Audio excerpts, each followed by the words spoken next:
Hello, everybody, and welcome to a new episode of the Dark Council podcast.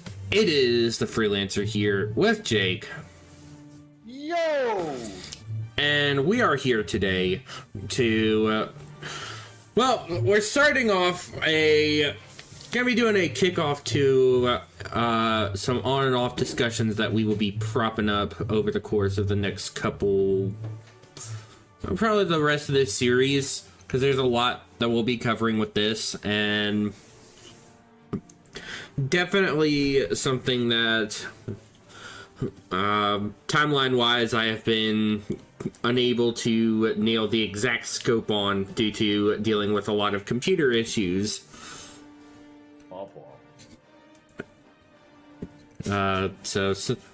But we're back now. We're getting everything back up and sorted. We're working on everything. So we're gonna try to get the over-under on this working, hopefully right. But after we covered the Deceived novel last weekend on the book club. Speaking of the book club, we have the new book announced. It is Star Wars Rise of Darth Vader. Go check that one out. That one, I don't know if you started that one yet or not. I have. It's pretty dope. This one has been pretty interesting so far. It also gets really fucking insane when Vader appears. I don't know how deep you've actually gotten yet or not, but I've gotten to the introduction of Vader.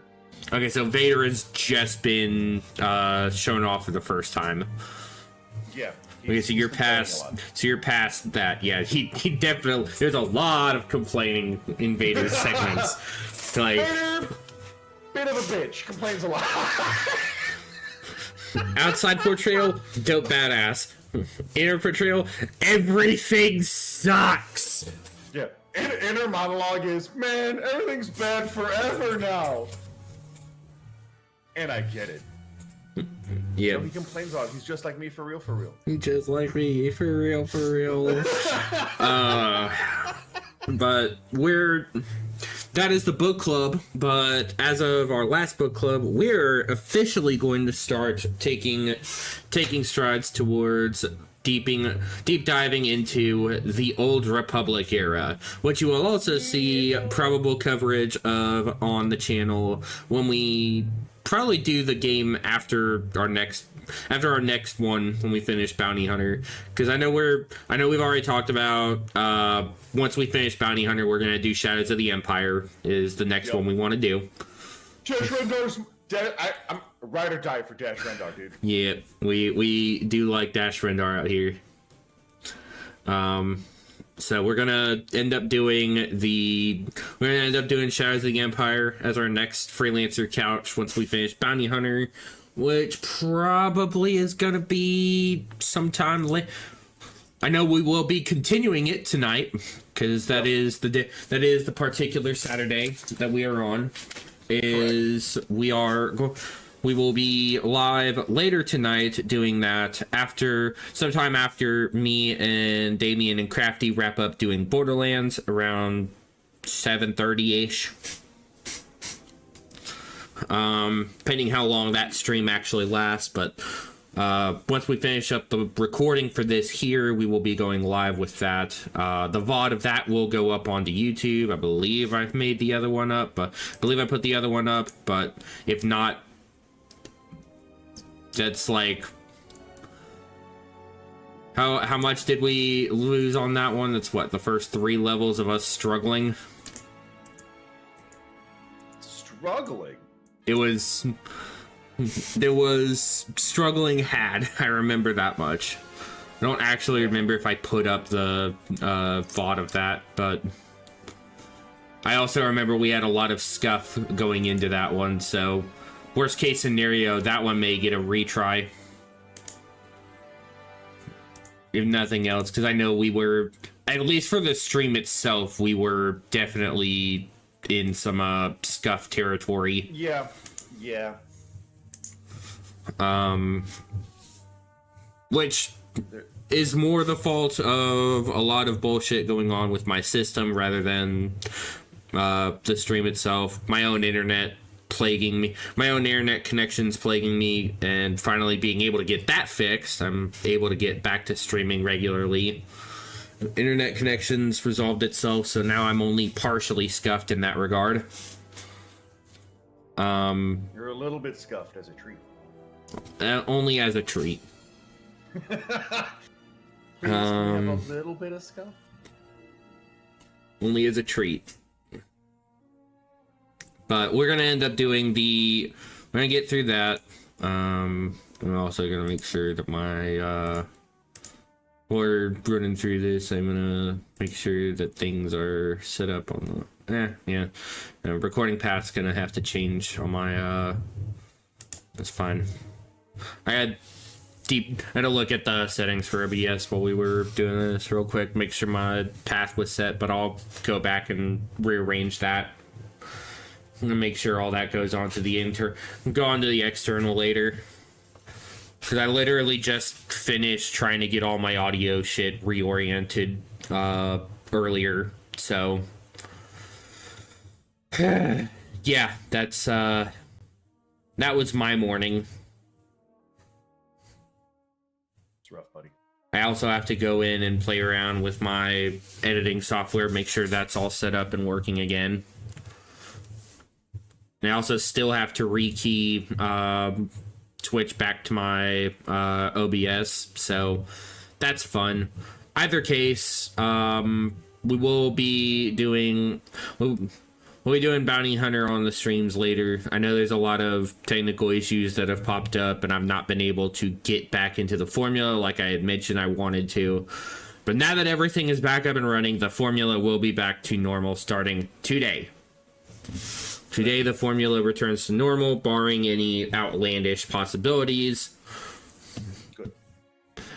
And so I think now we can actually look at discussing our talks of the Old Republic era itself.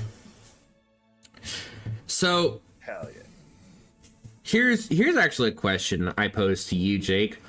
Do you precisely know when the Old Republic era officially starts? I'm pretty sure I just watched a video on this.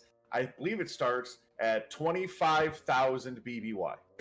Roughly around, yes. The Old Republic era officially starts at the exact placement of it is 25,053 BBY.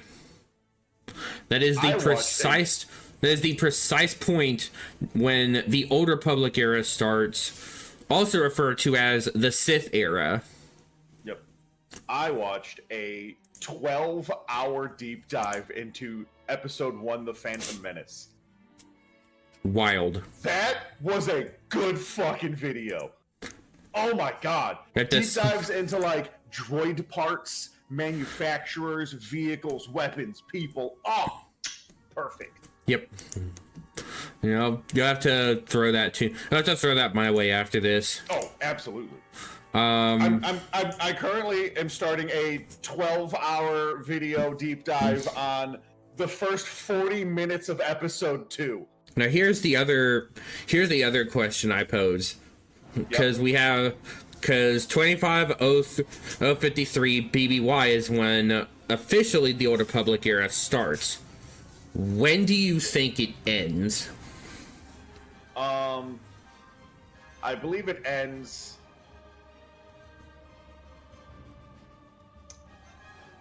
Right. I believe it ends. End of episode 3. No. The Old Republic era officially ends at 1,000 BBY with the 7th Battle of Ruusan and the end of the New Sith Wars. So what does it become after the Battle of Ruusan? The era after that would be... The Dark Time. No, because So that would be when Darth Bane's rule officially begins.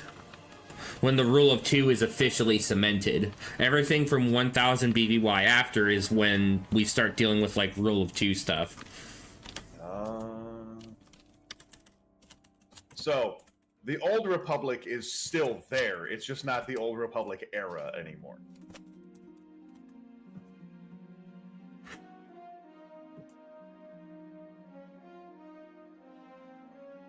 So, timeline, galactic history, the Old Republic era. Old Republic era pretty much ends around... Is this canon? No, I don't want the fucking canon here.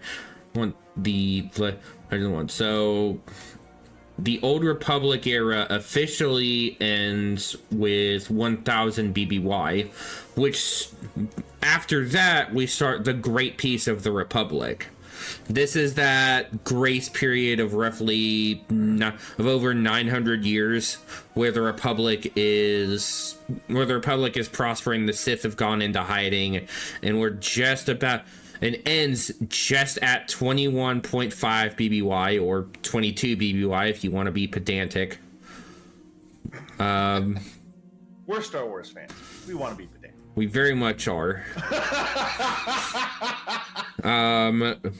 After 22 BBY, you officially get into the Clone Wars era, and that lasts from 22 BBY to 19.5 BBY. Because the end of the Clone Wars occurs 6 months after 19 BBY. After the start of 19 BBY, it is 6 months after that. Okay. Which officially marks the Imperial era. And that lasts up until the Battle of Yavin. Which officially marks the Rebellion era and the change to after the Battle of Yavin, where we change BBY to ABY. Yeah. And the Rebellion era is everything from 0 ABY to 4 ABY. I wouldn't call 4 years an era. What do you call 3.5 an era? No. That's what the Clone Wars was. No, those aren't eras. Those are times. Well, those are periods of time where... Those are periods of time after. Those are officially listed eras. I would call those, like, arcs, not so much eras. Well, if you want to get into an actual era, then we start looking at the New Republic era, starting from 4 ABY to 25 ABY. Boo! Me and all my homies hate the New Republic. This is the Legends timeline. Yo, me and my homies love the New Republic.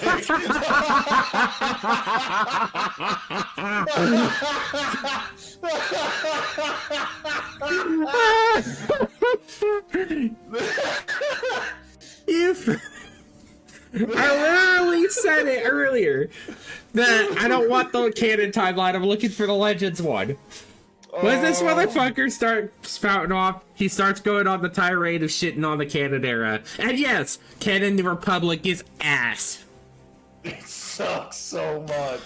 Now, the New Republic era goes up until 25 ABY, which officially starts the New Jedi Order era, which goes from 25 ABY to 37 ABY. Everything from that point onward is stuff like the Vong War and Abeloth and Darth Caedus. Yo, Abeloth really cool though. All of that is the New Jedi Order era. And then the last recorded era of Legends timeline, which is an era I very much want to get to at some point, because I at least find it entertaining,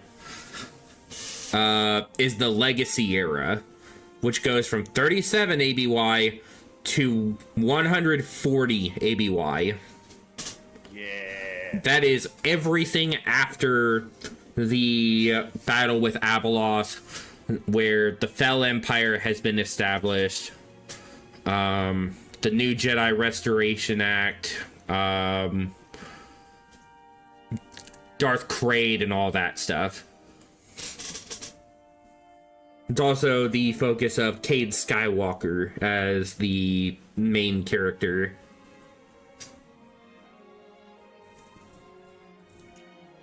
Luke's grandson. What a good time. I mean, good time for fans, bad time for lore. Oh, very. It is, yeah, it's not great, but that's an era we'll get to at some point after we actually manage to get to the Vong era. Once we get through that mess. Yeah. But that is an era far off in the distance. Because like I said before, our timeline starts 25053 BBY. There are several periods that we are going to be covering throughout this era of Star Wars. So, of all these eras, we will officially start with the Expansionist era, which is what they officially set this as.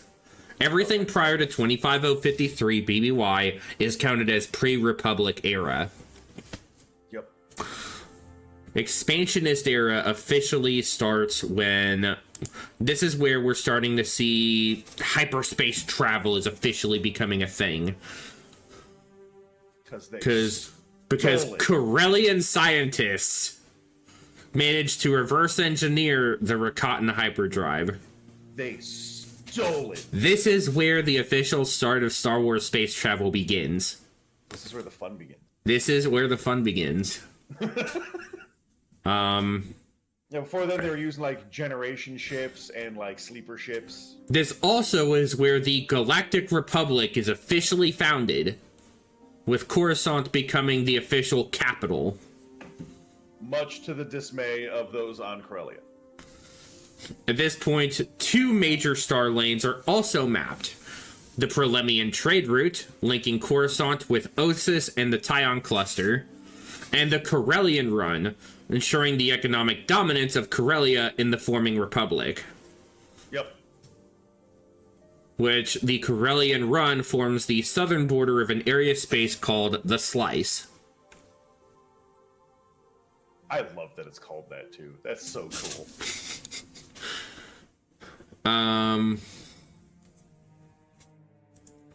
But this is about the point where the Republic also makes contact with the Jedi Order on Ossus, where their original homeworld is founded.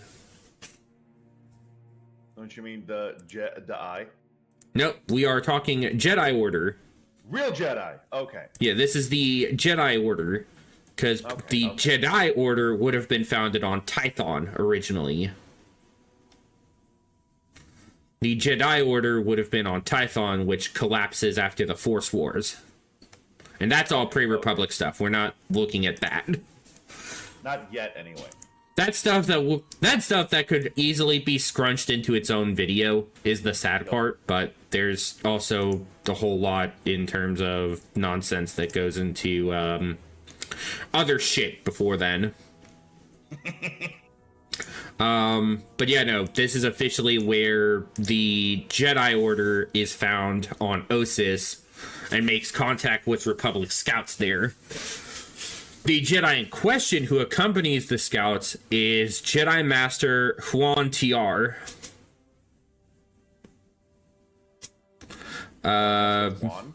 Master Huan Tiar. I specifically say it Juan because it is with an H, not a J. It is Juan, not Juan, not Juan. Okay. Huan Tiar accompanies them, and after the development of the hyperdrive, Queen Rana allows for a wave of colonization to embark from Duros.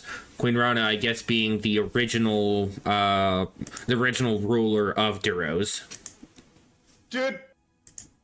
Okay. I love the Duros. They're so cool. Duros are pretty dope. They shockingly have a lot of presence throughout all of Star Wars lore and even have enough notable faces that they stand out. Yeah. fucking love the Duros, dude. Even got They're big, so even cool. have one of their race's most infamous faces, Cad Bane. Not Which- to be confused with Darth Bane. They're different. Those are, in fact, very different characters. Those are wildly different characters. Both are, in fact, villains, True. but they are entirely different characters. I don't know. Is Cad Bane really a villain? Yes. Yes, his fucking backstory in Tales of the Underworld even furthers that. He's not you know, a mistaken good guy. He doesn't get a No, he's not a fucking teddy bear. The only good moment he had was when he left his old lover and their the son he left behind when he got imprisoned. While his best friend basically ended up help raising them. Yep. And then he killed said best friend in a fit of revenge. Yep. Leaving his own son an orphan. Well, no, it was his son, Yeah, that's what I'm saying. but his mother was still alive. Is the thing. I thought she also died. If I'm not mistaken, no, she became one of the counselors in that episode.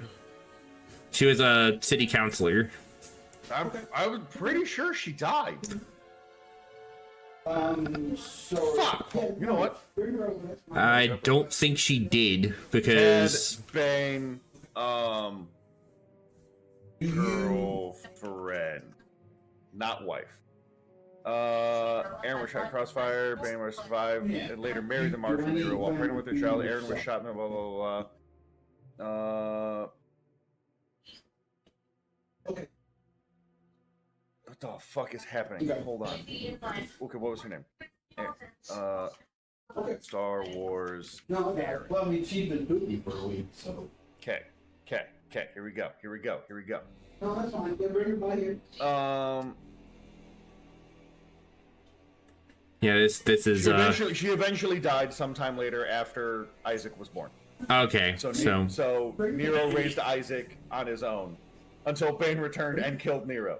So he orphaned his own child, which is wild. yep. Okay. Well, again, Get that cleared up. he's he is definitely still not a good person. No. If anything, he's a jackass. Yeah, kinda. But the Duros Duros go out to start colonizing, and the first colony that is established is the planet Nemoidia, Yeah. which is led by a group of Duros named colonized by a group of Duros led by Chla Kahan. Yeah, that's fine. Yeah, bring her by here. I'll watch it too.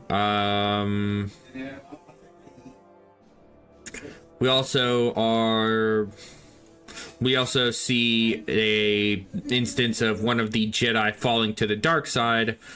The Padawan of a Jedi named Sar Agorn, who takes on a Padawan named Cope Shikril, and Shikril falls to the dark side and is struck down.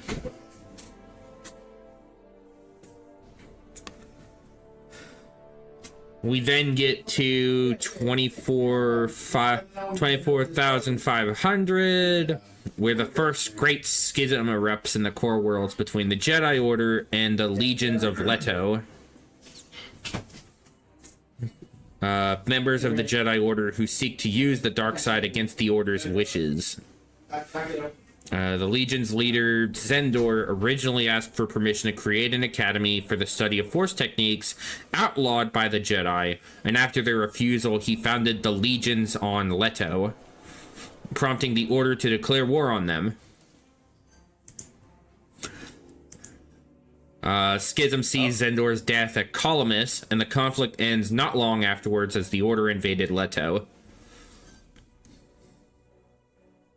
Following the death of Zendor, now the Legion's leader, Arden Lyn, was tracked down by Jedi Master Adrista Pina, who followed her to Irkala in the unknown regions. They dueled until Pina disarmed Lyn of her sword. Unwilling to concede defeat, she channeled her strongest emotions, rage and sorrow, as well as love for Zendor and despair over what she believed had been unfairly taken from them, through the Kashi Mur talisman to shatter Pina's katana blade and drive its pieces into his body, fatally wounding him.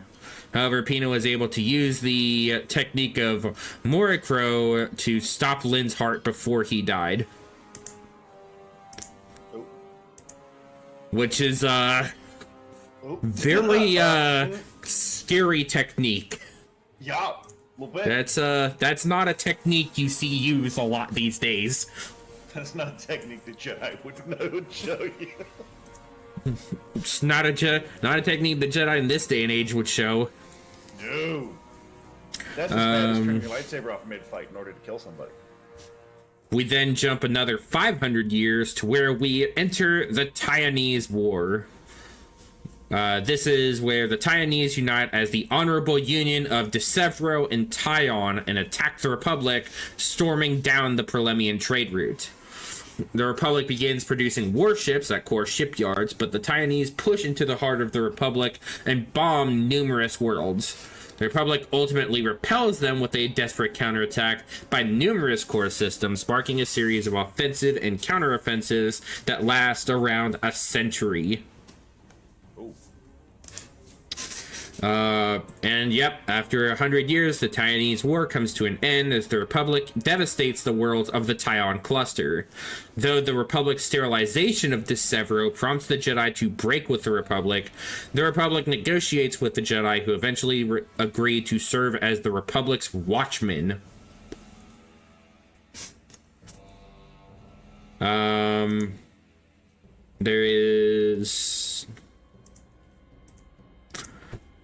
There is not much that happens until about 11,000 years later, or 1,100 years later, where a Jedi scout follows the Force's call into the unknown regions, discovering the crystal world of Ilum. Ilum soon becomes an important religious world for the Jedi Order. And by 2100 BB... Hold on. Why does Ilum sound super familiar? Because that's where they go to get Force crystals. That's where they go to get lightsaber crystals. It's also the world where Malgus dies his first death.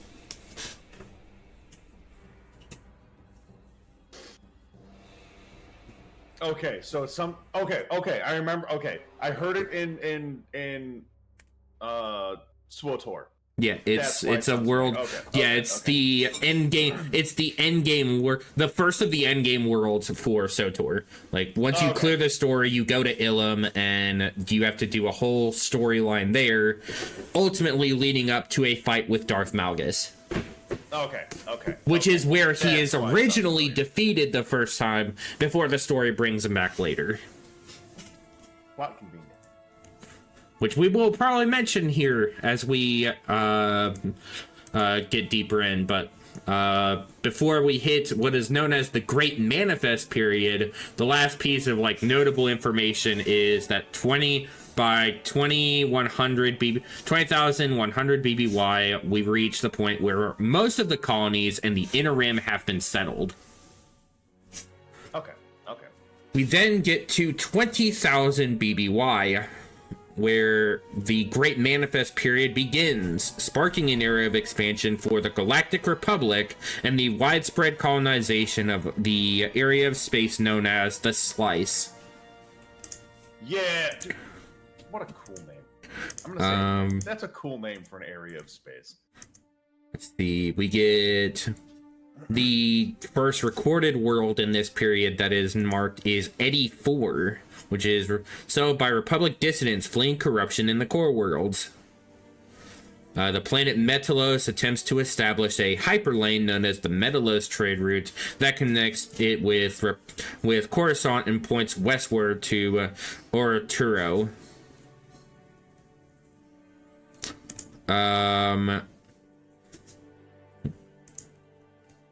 A key planet that actually sees a big sort of climate change, as most of that is what is going on. Camino undergoes abrupt climate change, which causes the planet's glacial reserves to melt. All of Camino's land masses will be completely submerged within 200 years. Oh. We know what that looks like. Yeah, we know what that looks like. A big notable structure that seems to be at least of note recorded is the Shakan Spire, a massive spire that touches low orbit and was constructed over the course of 9,000 years, is destroyed. No. By 18,000 BBY, the Bureau of Ships and Services has been formed. And at this point, we enter a new period of the Old Republic era called the Indecta era. 17,018 BBY is where this officially starts, with a pretty notable conflict from what I remember. This is the first Alsakan conflict, which officially begins, sparking 14,000 years of conflict between Alsakan and Coruscant. Alsakan leads its supporters, the Axis worlds, in blocking the grand companies of the Spin from expanding south. And the trading conglomerates are backed by Dura's merchant barons and the Coruscant-dominated Republic. It is at this point the first of the planets that the Republic goes out to conquer is Virujansi, which later in 17,012 BBY, the Alsakani forces liberate Virujansi. 17,000 BBY, rogue Arcanian scientists transplant a number of Zito to the Kumarian system, where they terraform the planet Kumaria into a paradise and genetically manipulate the Zito, resulting in the evolution of the Kumarian species. Oh. This is our first sign that the Arcanians are fucked in the head. That's no good. Anybody who thinks otherwise, you're wrong.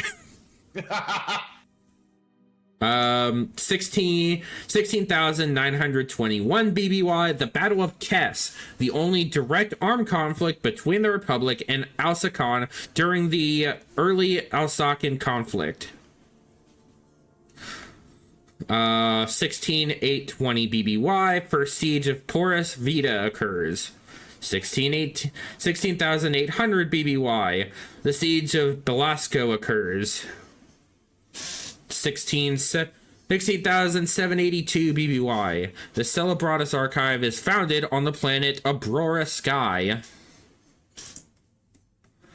16,700 BBY. The first Alsakan conflict ends as the Bureau of Ships and Services forces a peace. The Bureau threatens to withhold access to the hyperspace beacons.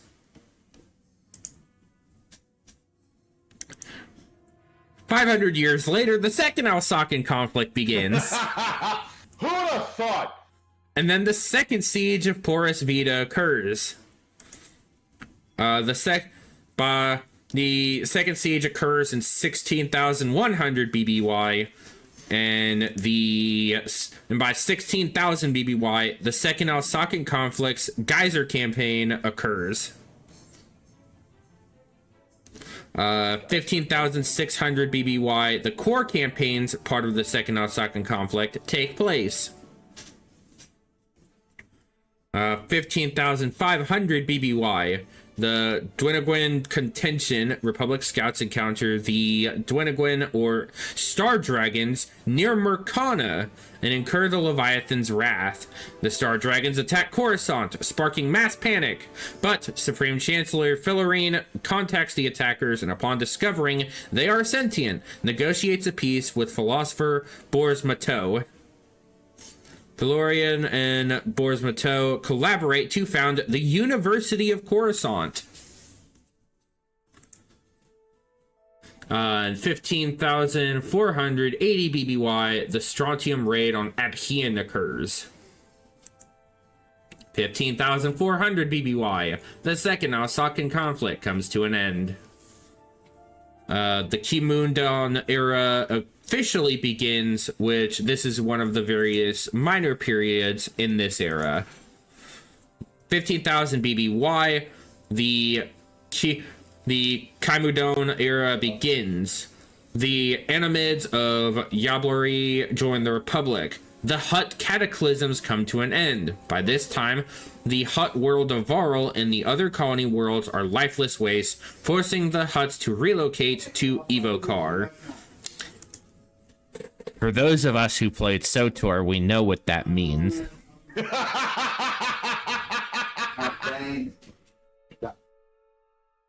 The Galactic Senate heeds calls for the re-establishment of the Republic Navy. The Kremlevian War, which sees the Yuzon Vong conquer many of the planets in their galaxy before turning on themselves, comes to an end, and their homeworld, Yuzon Tar, strips the species of their ability to use the Force. Oh.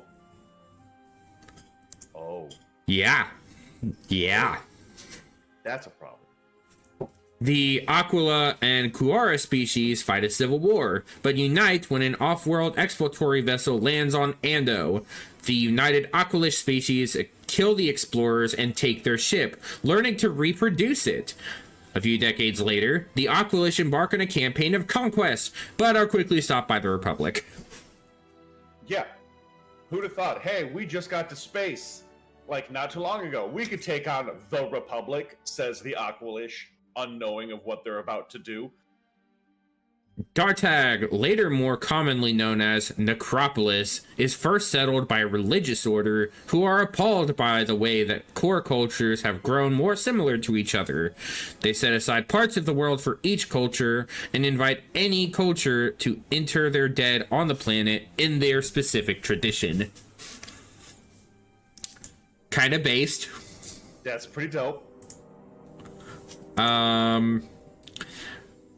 Jump to our first transition of years, 14,743 BBY. The Herglit Crush occurs. One of the casualties of the event is the Calignis automaton on the planet Tomoreth.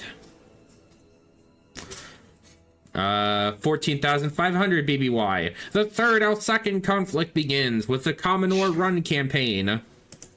Okay. At this point, hey, make these guys the predecessors to the Geonosians. Why the Geonosians? Make them extinct. Damn. Make them extinct. They're causing so much problems. Make them extinct. 14,450 BBY. The cleansing of Rukapar occurs, a battle that sees the Alsacan mosaics in the city of Rukapar destroyed by Republic forces. The Third Alsacan conflict comes to an end. During the final stages of fighting, the Duros Red Credit Brigade is defeated. That is an interesting name for a armed force. The Duros Red Credit Brigade. I kind of dig it. That's not a bad name, actually. I kind of dig it. Nikado's boot heel is established around the planet Raxus Prime. 14,000 BBY, a number of Sith establish a library temple on the world of Crayus 2, where they slumber and their spirits haunt the temple for the next 10,000 years. The Corden family first appears. Duro's scouts discover the planet Sneeve and the Sneevil species in the expansion region. 13,800 BBY. The fourth Alsacian conflict begins. Geonosian, these guys. They gotta go. 13,649 BBY. The defense of Drogeta takes place. 13,022, 220 BBY. We get the conquest of Manon. 20 years later, the fourth Alsacian conflict comes to an end. 150 years after that. Don't.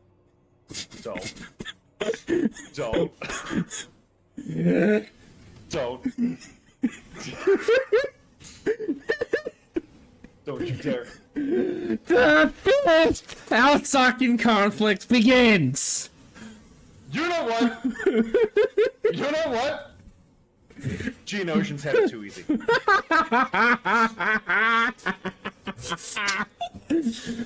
I'll be the first to say it. Geonosians, not as bad. Oh my god! Five of these conflicts. 5! And we're not even to 13,000 BBY yet. I understand 1, maybe 2. 3's pushing it. 5? Out. Gotta go. This is like France and England fighting it out for over 400 years. Yeah. Oh my god.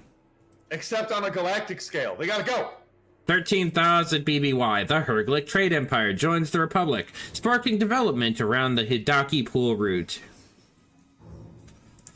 The planet Ilon becomes a member of the Republic. 12,980 BBY. Admiral Herkin defends Alsacani colonies in the Northern Dependencies, a campaign that was a major turning point in the conflict. 12,720 BBY. The planet Pelagon in the future Tapani sector is first settled by large colony ships, and the colonists soon settle other worlds in the region. 12,700 BBY. The resistance on Cyrilla occurs. The fifth Alsacian conflict comes to an end. 12,293 BBY. An expedition led by Dr. Baramush conducts these first surveys of the planet Tandon 3. 12,000 BBY. Ithorian herd ships make first contact with the Republic. The planet Ord Mantell is settled by explorers and colonists from Corellia. Interesting. I actually did not know that Ord Mantell was originally settled by Corellians. What do you think they were settled by? I don't know. I don't know who they were been settled by before, but I never knew that Corellia originally established that. As well as that, the planet becomes an ordnance and regional depot that later serves as a basis for the 7th Piastia Crusade. Don't know what that's about. We'll find out. Starting from the planet Gindine, scouts start to establish the Otmian Pablo route. Pabul. That is an O, not an A. It's italic, so it looked like an A. The Utmian Pabul route, bringing the gap between the Republic and Hutt space. Hadius Corden, a successful merchant from Korlag, turned his family business into Corden Outfitting and Surveying, which supplied a wide variety of equipment to colonists headed for the farthest frontiers of the known galaxy. Oh, hey, we were just talking about something involving Paiustia. Now it's time to enter the Paiustia era. I'm scared. 11,987 BBY. Supreme Chancellor Persilea is impeached by the Paiustia, a religious sect who install the human adherent Contispex. Contispex election begins the Paiustia era. 11,965 BBY. Contispex 1 sanctions a military invasion of Hutt space, the first Paiustia crusade. So this is just an analog for the Crusades. I see.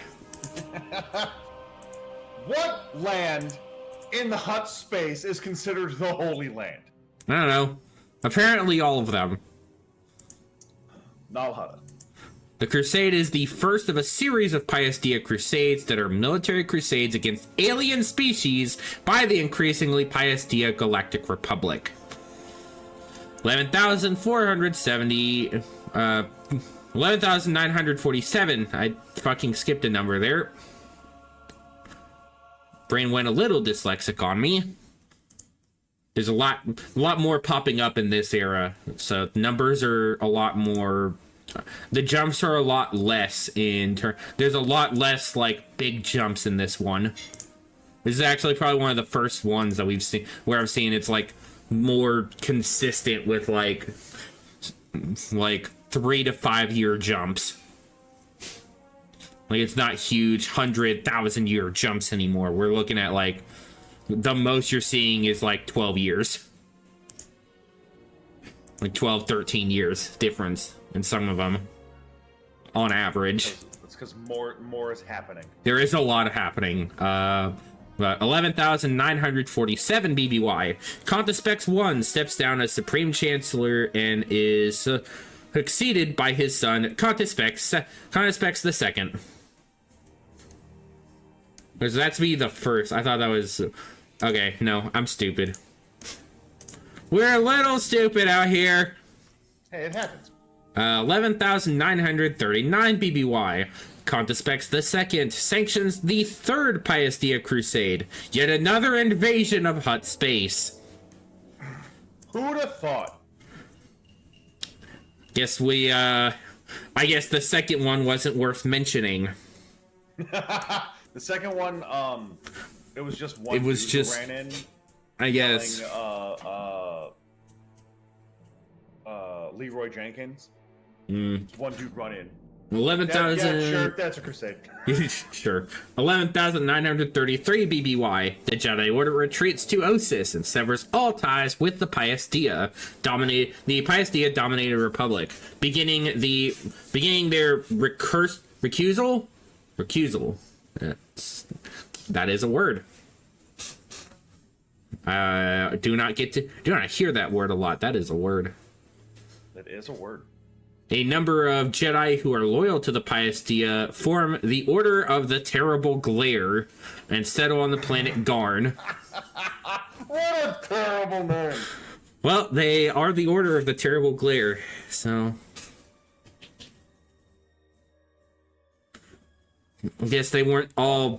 I mean, if they're following this group of they're following this stage of the Republic, I guess they're not that smart. No. So...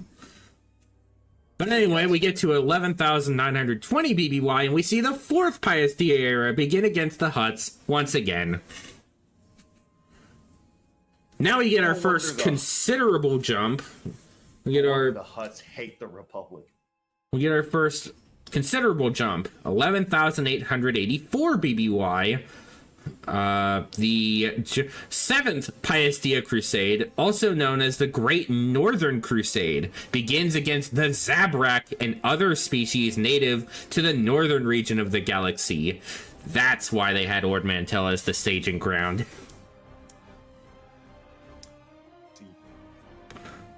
That, considering its relation to space, that makes a lot more sense, because Ord Mantell sits relatively close to Iridonia, and the Zabrak live on Iridonia. True. For now. Jake, Yeah. No. No. No. No. No. No. No. No. No. No. No. No. The sixth one. 11,820 BBY. The sixth Aosaka conflict begins as the Alsakani ally with the Duros, Herglics, and the Huts against the Paiastia-controlled Republic. However, the conflict ends that same year with a Republic victory. Of course it does. No! Then we get to the 10th Paiastia Crusade, also known as the Crusade of the Wild. So, hold on. Okay, so you're in Alsaka. You're like, hey, we can do it this time. Today's the day. Propose that to other people? Like, hey. Yes, we've lost 5 times before, but we got it this time. 6 times the charm, isn't that the saying? Yeah. It's like third time, but it's double, so it must be correct. It's double the better time. It's double the charm. They can't kill all of us. They said as they dragged the Duros, the Herglics, and the Huts in. Yo, let's Naruto run at them. They can't kill us all. I want to know what this Crusade of the Wilds was. Did they crusade wild space? That would be fun. From the looks of it, it just seems to be a conflict. It just seems to be a conflict that occurs on the Outer Rim. It's just a conflict that occurs near the edge of Ord Mantell and Ord Cestus. There's a small like sliver of space where it occurs. Like it's tiny where they have that bitch occur too. That's not wild. Apparently the exact planet of note here is Sirocco. Sirocco is the only recorded planet in this crusade. Weird. Yeah, a little bit.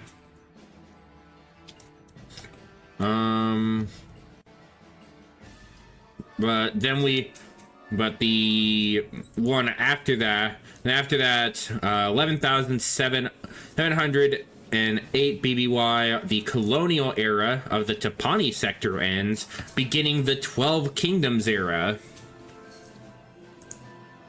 Wonder what that's. Shit, dude. This was a period of Topani history from circa 11,708 BBY to 7,328 BBY. With a generation. Is this where the Who's Star Wars Lubu?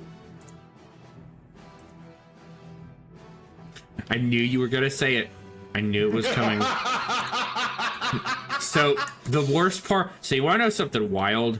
I'm recognizing why this one looked familiar. Okay. Because this was the whole thing apparently ends around 7,348 BBY, where or each house ruled their own colonies without interference until Shea Topani initiated the Unification War. Oh. And 2 houses were wiped out, and another collapsed on itself. But Shea Topani succeeded in uniting the houses and ending the 12 Kingdoms era by that point. Another interesting thing to note here is the Topani people, for those who didn't know, were actually responsible for a specific form of were specifically responsible for creating a unique form of lightsaber type blade, which is actually featured in one of the Rogue Squadron novels. I think Wes Jansen is the one who uses it. I think he's the one who ends up picking it up. It's also a big thing with like they also all partake in the fencing style of lightsaber combat form 2, because the lightsaber itself is a form of fencing sword. Yeah. For now. 11,707 BBY. The 11th Pius Dia Crusade begins against the Herglics.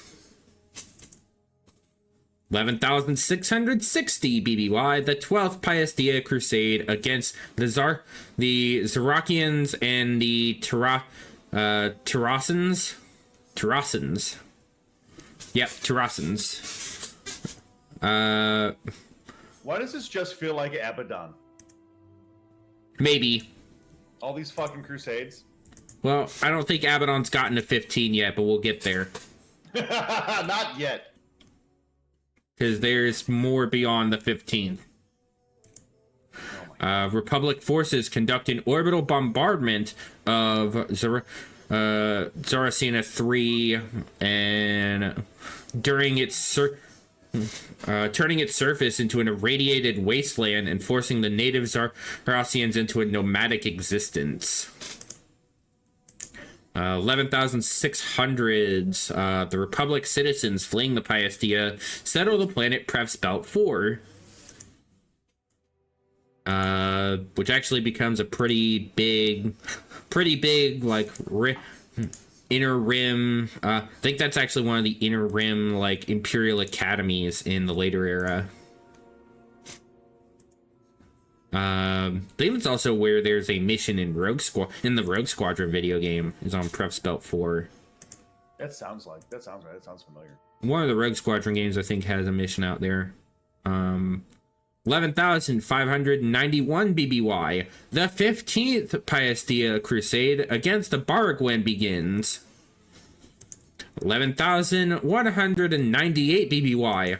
Our first more than 100-year skip in this era.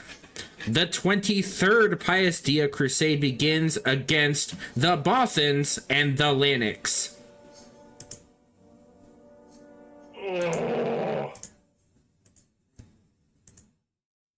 Like, the Bothans deserve it. But all Bothans are bad, except these specific ones. Yeah. The Bothans deserve it. However, these Crusades are getting tiresome. Don't worry, they're still coming. Fuck! 11,100 BBY. The Inquisitions begin in the core world and the colonies, and the Jedi Order end their recusal. The Hutts are still getting battered around at this point because 11,057 BBY, the 34th Pius Dia Crusade against the Hutts begins. Somebody stop, please, but not the Elsakan. I will not give them the right. 10,970 BBY. The Reunicate Admiral Hado discovers Prevspelt 4 and makes it a retreat for Reunicate naval officers in their efforts to overthrow the Pius Dia. 10,967 BBY. The Reunification. The Reunicate movement, a splinter faction of the Pius Dia that has renounced their faith, reveals itself and allies with the Alsakani, the Kamasi, and the Jedi Order. No, not again. This splits the Pius Dia faith from within, pitting the faithful against those who have abandoned the faith, and signals the start of the seventh Alsakan conflict. No.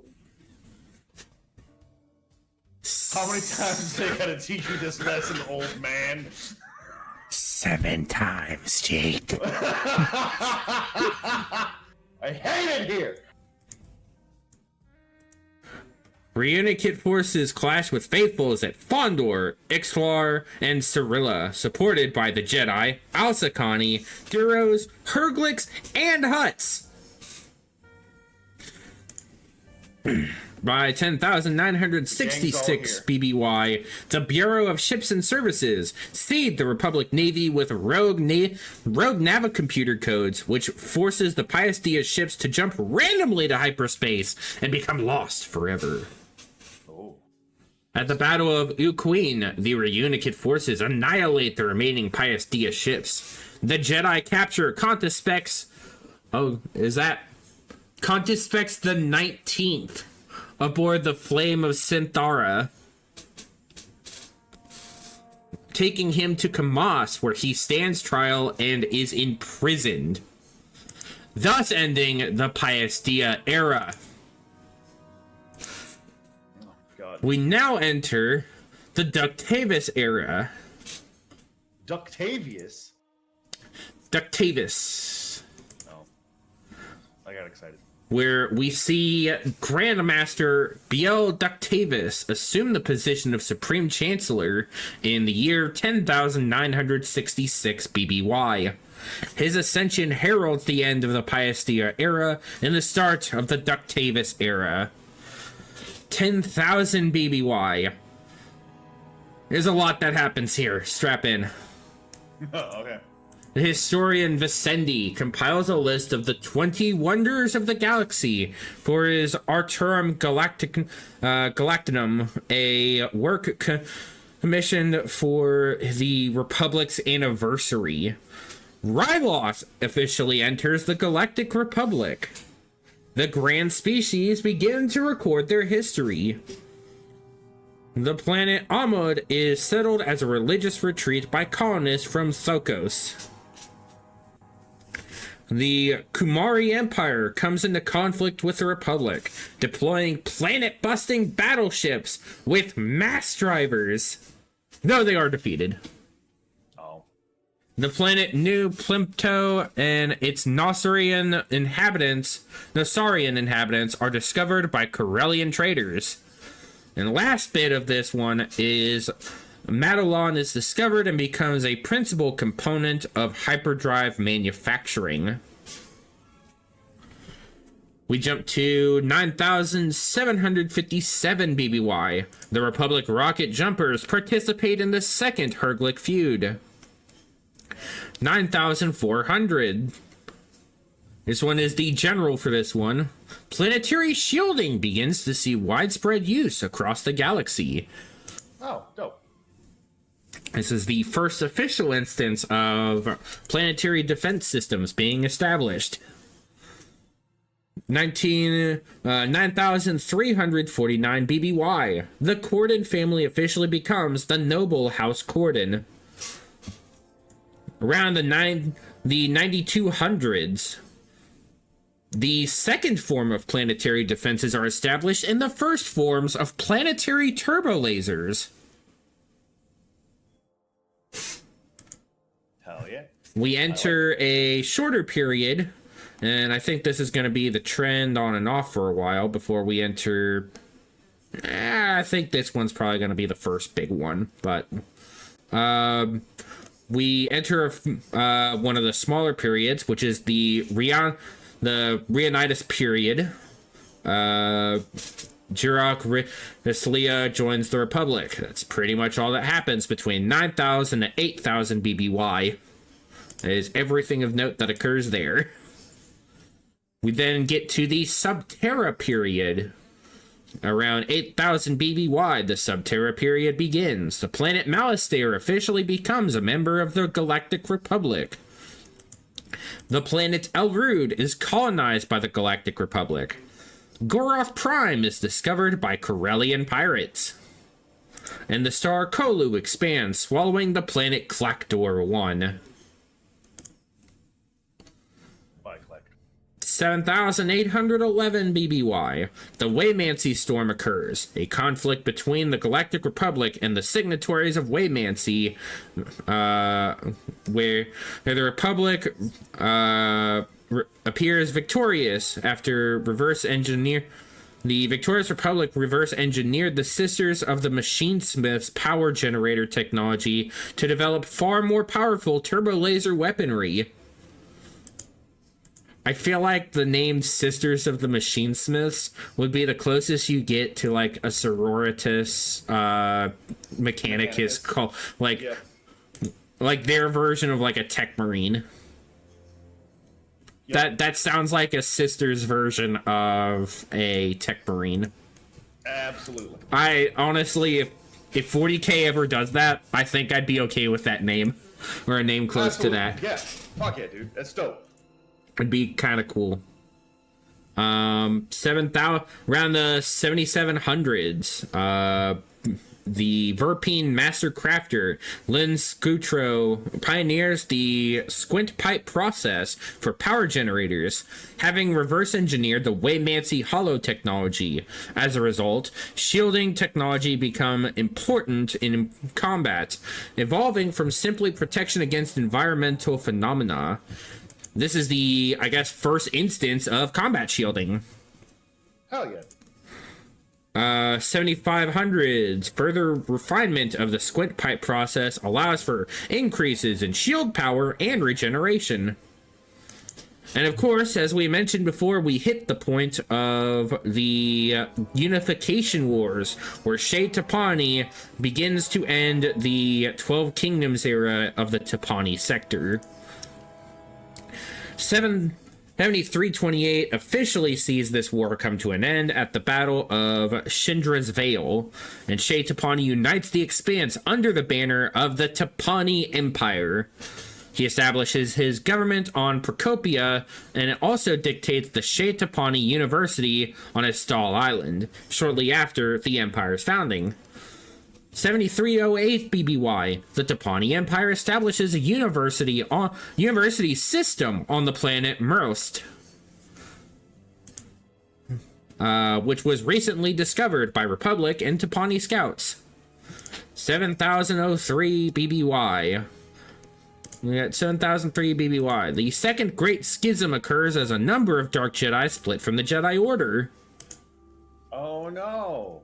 And now we enter a period which I think is going to start the big stuff. The Mandaron period officially begins in 7000 BBY. The planet Trandosha joins the Republic. Dazka Grash initiates a period of civil war on Korriban upon ascending to the throne. The Mandaron period officially begins. The 100-Year Darkness begins in the aftermath of the Second Great Schism, and the Tong Mandalore I leads his followers from the planet Rune to a new world, which his followers rename Mandalore in his honor. Ba, ba, ba. Republic scouts discover the Cimmerian system, where the Cimmerians have settled numerous worlds. Within a few decades, the Cimmerians are active participants in the galactic community. The Sith library Vishas Tuan is established on Arcania. That can't possibly have any negative repercussions. None. None whatsoever. 6950 BBY. Dazka Grosh reign comes to an end with his death at the hands of assassins. 6900 BBY. The 100-Year Darkness comes to an end with the Battle of Korbos. The defeated Dark Jedi are exiled from the Republic. Ajunta Paul officially becomes the first Dark Lord of the Sith. Bum, bum, bum. The Exiles discover the Sith Empire on Korriban, which they quickly conquer and transform into a force-using magocracy? Is that what that's supposed to be? It's supposed to be magocracy? Spell it. Magocracy.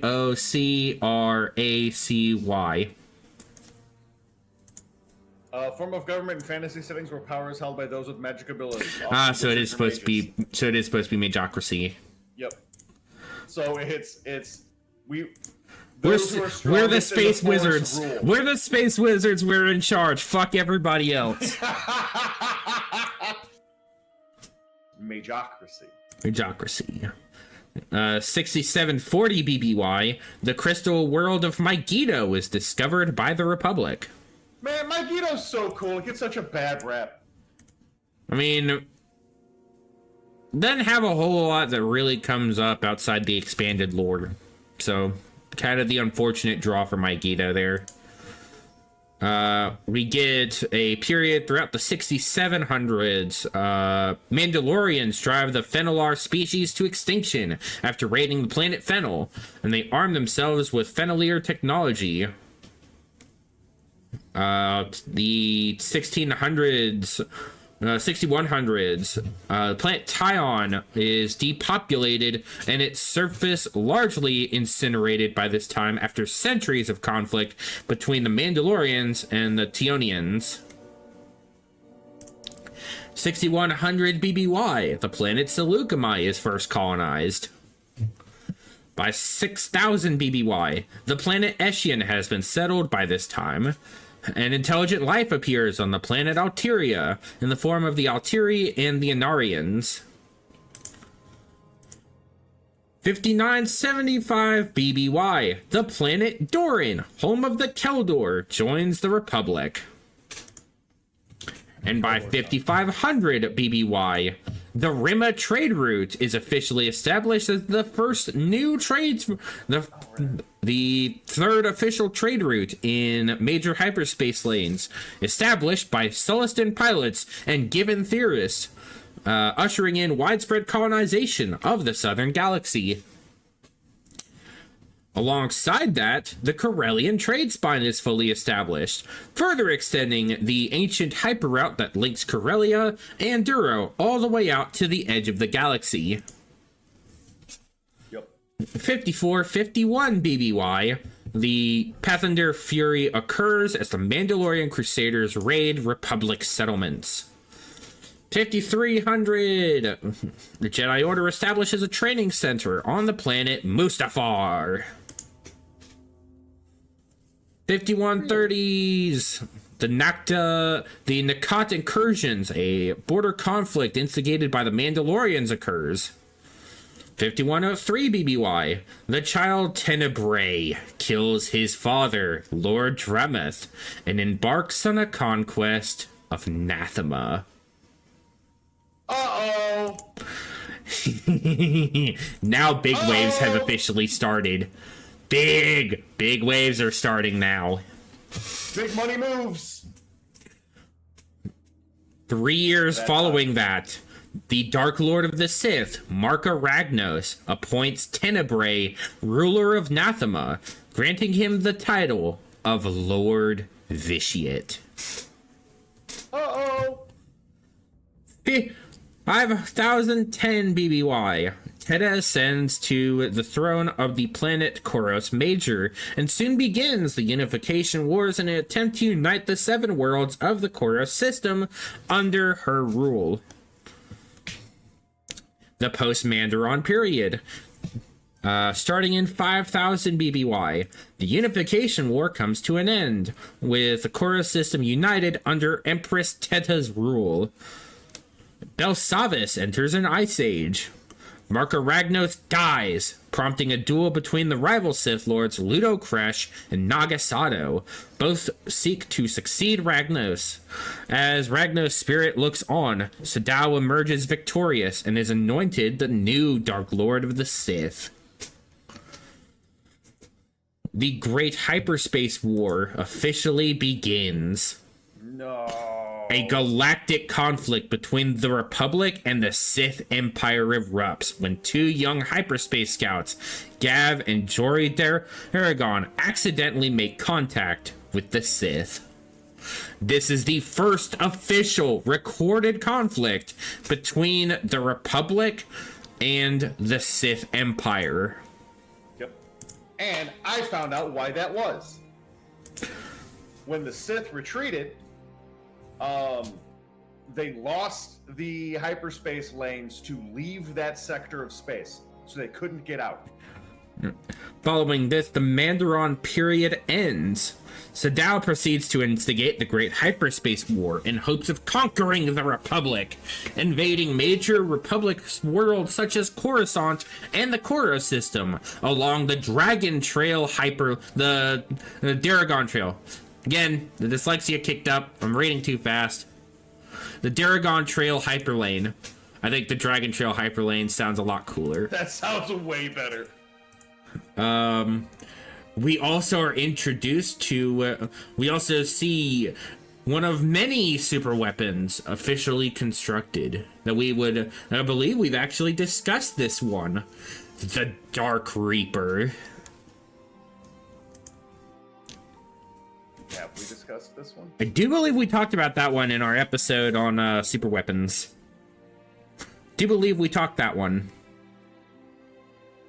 Because that was the one that, that's the one that Dooku rebuilds later on. Oh, okay. Right. Okay. Dooku rebuilds it later on and uses it during the Clone Wars on Thule. Because that's what the whole that's what that one Clone Wars video game was about. Yep. The holocron of King Adis is lost on the planet Ashas Re following the death of its owner, Lord Garu. Sadao's forces are ultimately driven back when his forces are revealed to be largely illusions, and Sadao flees back to the Sith Empire where he is confronted by Ludo Kresh. Sadao escapes after destroying Kresh's fleet just ahead of a Republic fleet pursuing him, and ultimately finds refuge on the moon of Yavin 4. Along with his Massassi warrior. The Sith starship Omen crashes on the planet Kesh, stranding its crew as the lost tribe of the Sith. That probably won't come up anytime in the future. That's a surprise Mouse Cthulhu we'll use for later. While its sister ship Harbinger is thrown into the future and arrives around 41 ABY.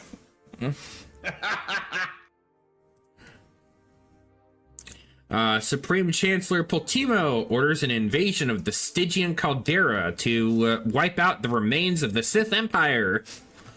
A supernova occurs in the model sector, forming the Din Pulsar. Dura scouts discover the planet Adnarim. Scylla undergoes an ice age, blanketing its surface with glaciers and forcing the Chiss species to move underground. The symbol of the Academy of Karita is carved into the moon of Karita, earning it the name of the mascot moon. That's fucking metal. The Star Cabal is officially founded by this point as well. 4,999 BBY. Vitiate calls the remaining Sith Lords of the Empire to his homeworld of Nathema, where he binds their wills to his own and conducts a powerful ritual of Sith magic. The ritual of Nathema strips the Force from the entire planet, killing everyone on the world except Vitiate. Vitiate then becomes immortal and immensely more powerful, officially marking himself as the Sith Emperor. Blaming Nathema's destruction on the Jedi, the Sith Emperor gathers the remains of the Empire and embarks on a lengthy exodus from Sith space. That is why they disappear. 4985 BBY. Ravelin Roth poisons a Keshari village with a cyanogen silicate in a attempt to encourage the lost tribe to escape from Kesh. But Sela Corson poisons more villages and frames Roth for the massacre. Roth and the 57 remaining pure blood Sith are executed as a result. 4980. The Sith exiles arrive on the planet Dromund Kaas, where the Sith Emperor establishes a reconstituted Sith Empire. 4975. The Skyborn Rangers are founded. Yaru Corson dies following an uprising led by his wife Sela, and his daughter Nita succeeds him as a Grand Lord. 4960. Nita Corson bears a son named Donalyn. 4904. Grand Moff Odo Viken's final campaign against alien species ends with his death. Ah, that's where the name comes from. I had always wanted. So the name Viking is actually the name of the Sith space dock. It's the name of the Sith orbital station in SOTOR. Remember, Viking space dock. Oh, okay. And this Grand Moff, who I guess he was the one who he's the one who kind of forced the whole anti-alien thing with the Empire. His name is the reason Vikings. His name is the space dock's name is derived from his name, Grand Moff Odile Viking. 4896 BBY. Nita Corson's 79-year reign as Grand Lord of the Lost Tribe of the Sith ends with her death. 4800 BBY. The Gank massacres begin.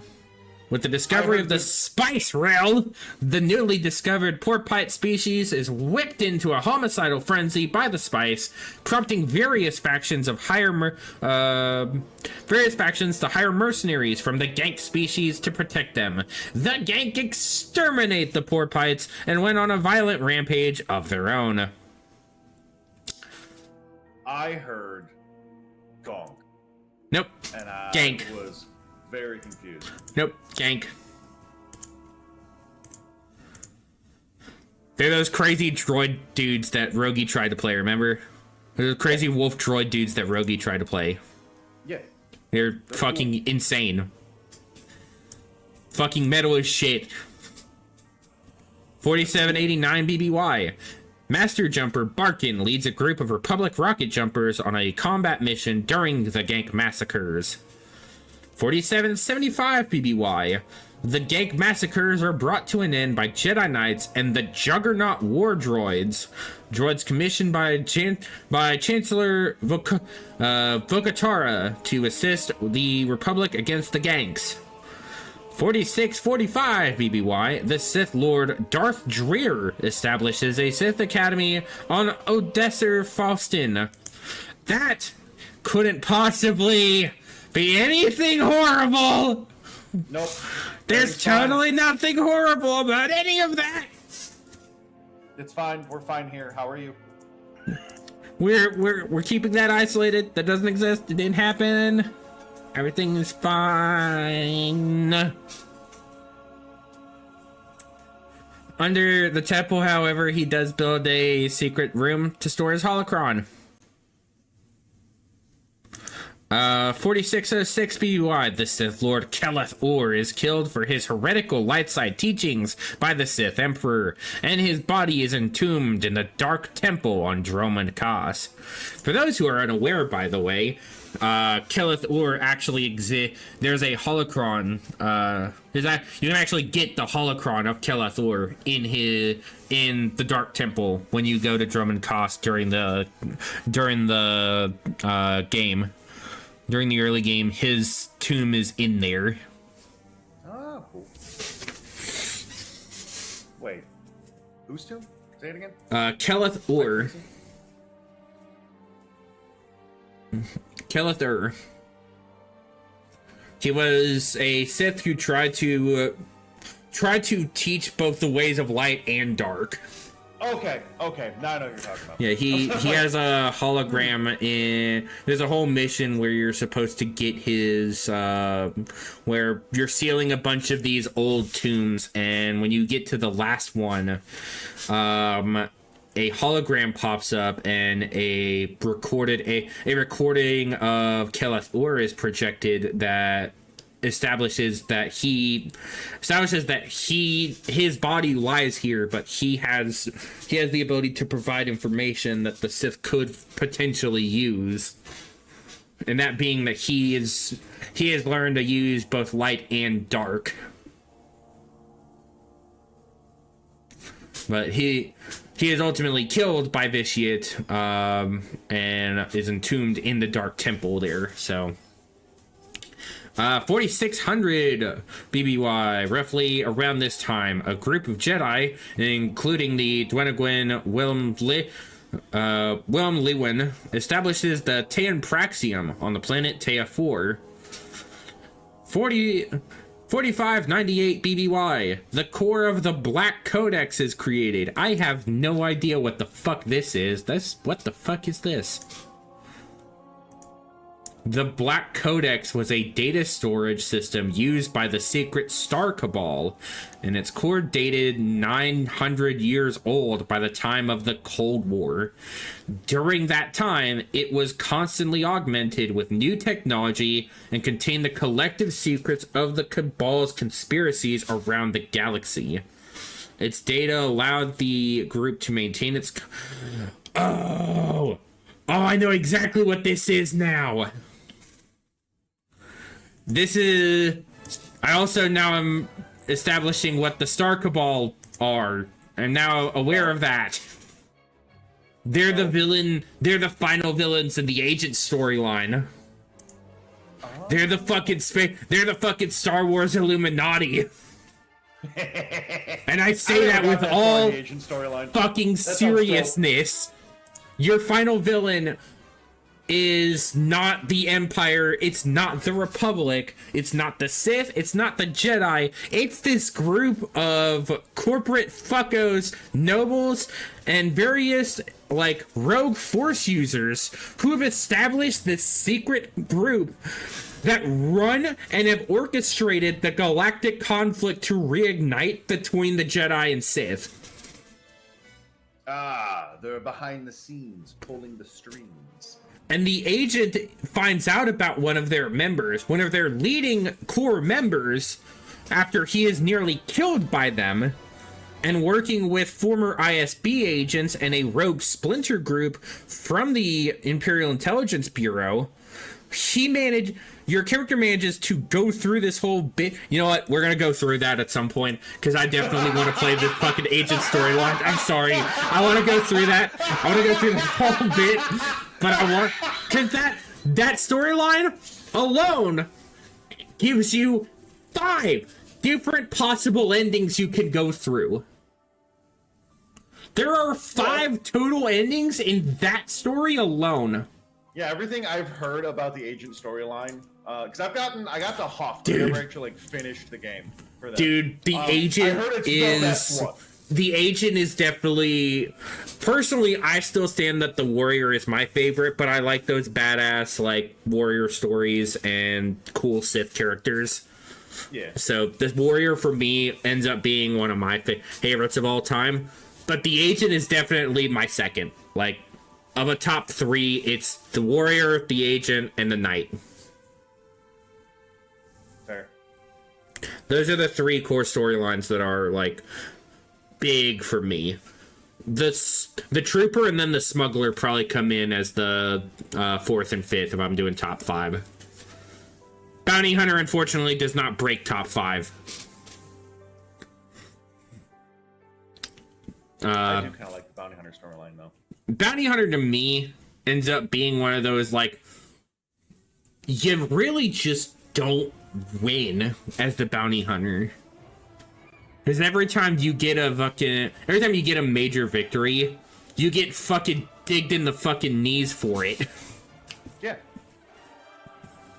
That's what makes it fun and interesting. And, like, the Smuggler does something similar, but at least the Smuggler establishes that this shit was going to happen.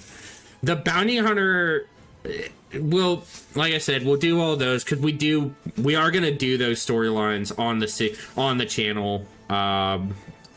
We're gonna go and do the storylines of SWTOR and show all that shit off. Which ones we actually end up doing for, like, the expanded story stuff, like Ilum,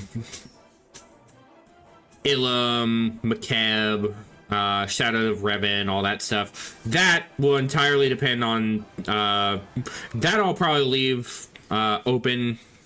I'll figure that one out when we get there, but we will eventually do those. That's something I want to get back to, especially since there have now been 2 major updates that I have completely missed out on in SWTOR. So the way I see it is we'll go through all the storylines and then we'll pick our favorite class, and we'll do the expansions with those. Yeah, because we'll do the expansions with them, and we will do each side's version of it, because each side has its own kind of ties to it and plays out very differently. Hell yeah, dude. Because the Republic storyline on Makeb is different. The Republic storyline on Ilum is different. The Republic storyline for the Sith on Ilum is different. The Republic storyline on Makeb is very different. Personally, I like Makeb's storyline for the Sith a lot more. Ilum, 50-50. Never really matter to me because it all ends with you fighting Malgus by the end. Yeah. Yes, you do. But, yeah, no. Black Codex is created 4598 BBY. 4500 parties from the Republic begin to contact the planet Kamino, seeking to make use of the Kaminoans' exceptional cloning technology. That probably isn't a good thing. That is another secret Mauska tool that will come in handy later. By this time, Republic scouts had discovered the star systems of the future corporate sector.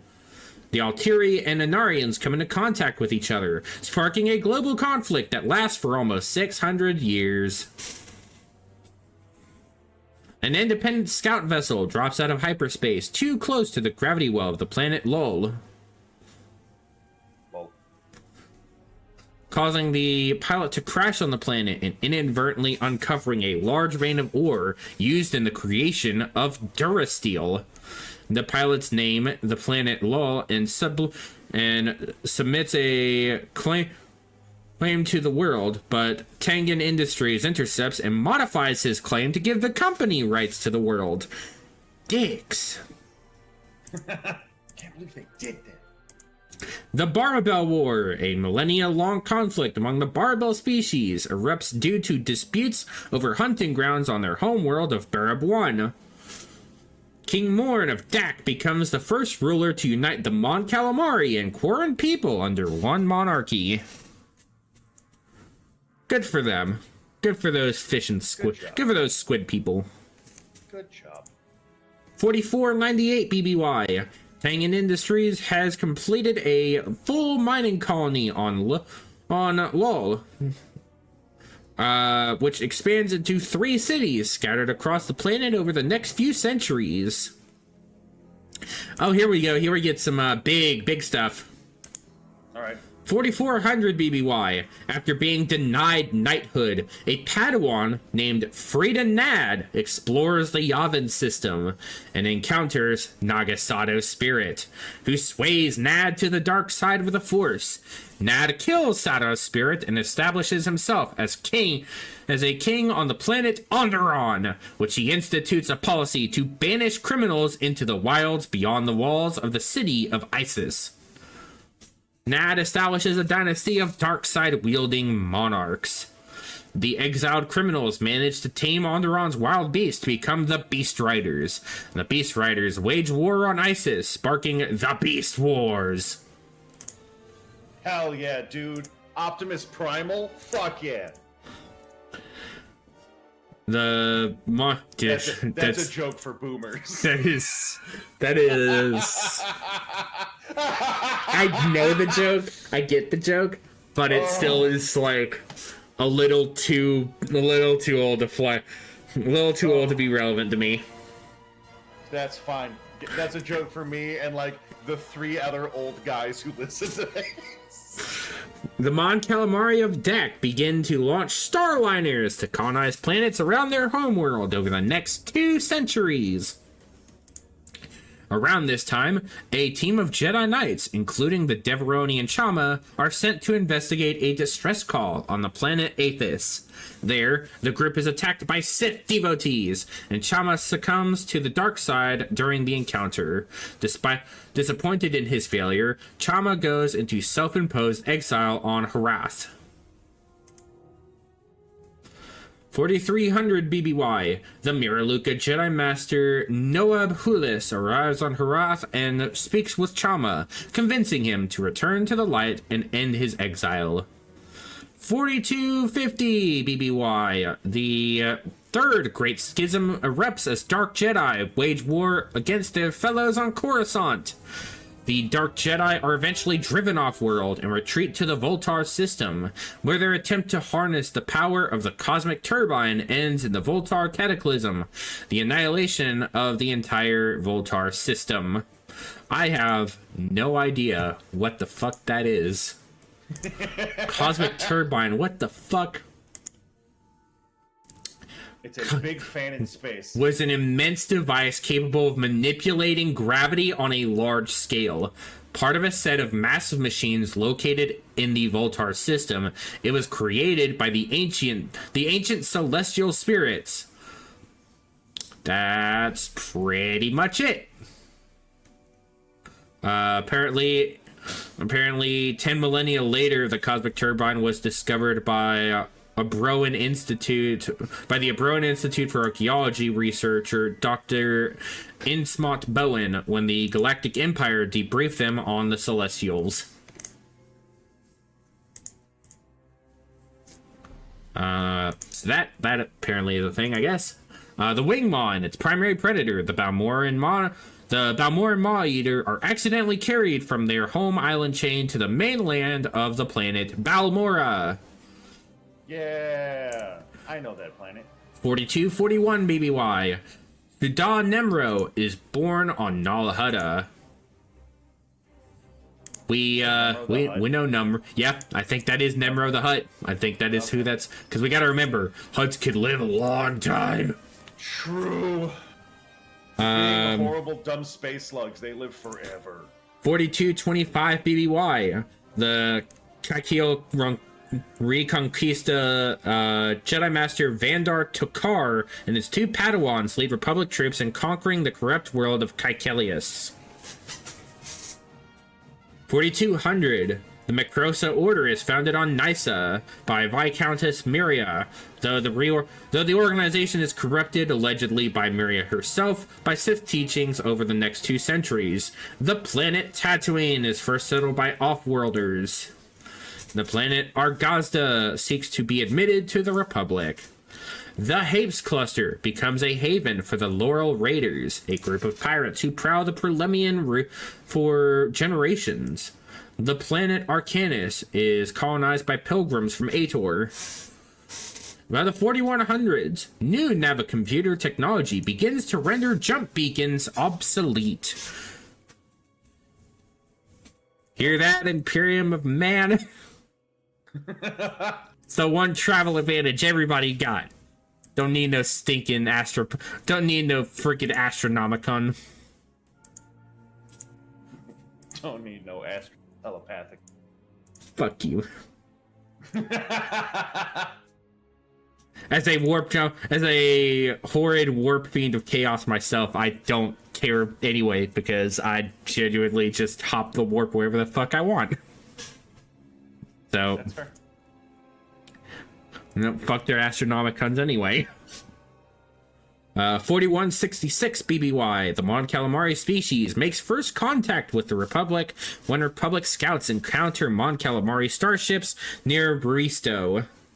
The planet Darvanis is discovered by spice smugglers in the Caloran sector.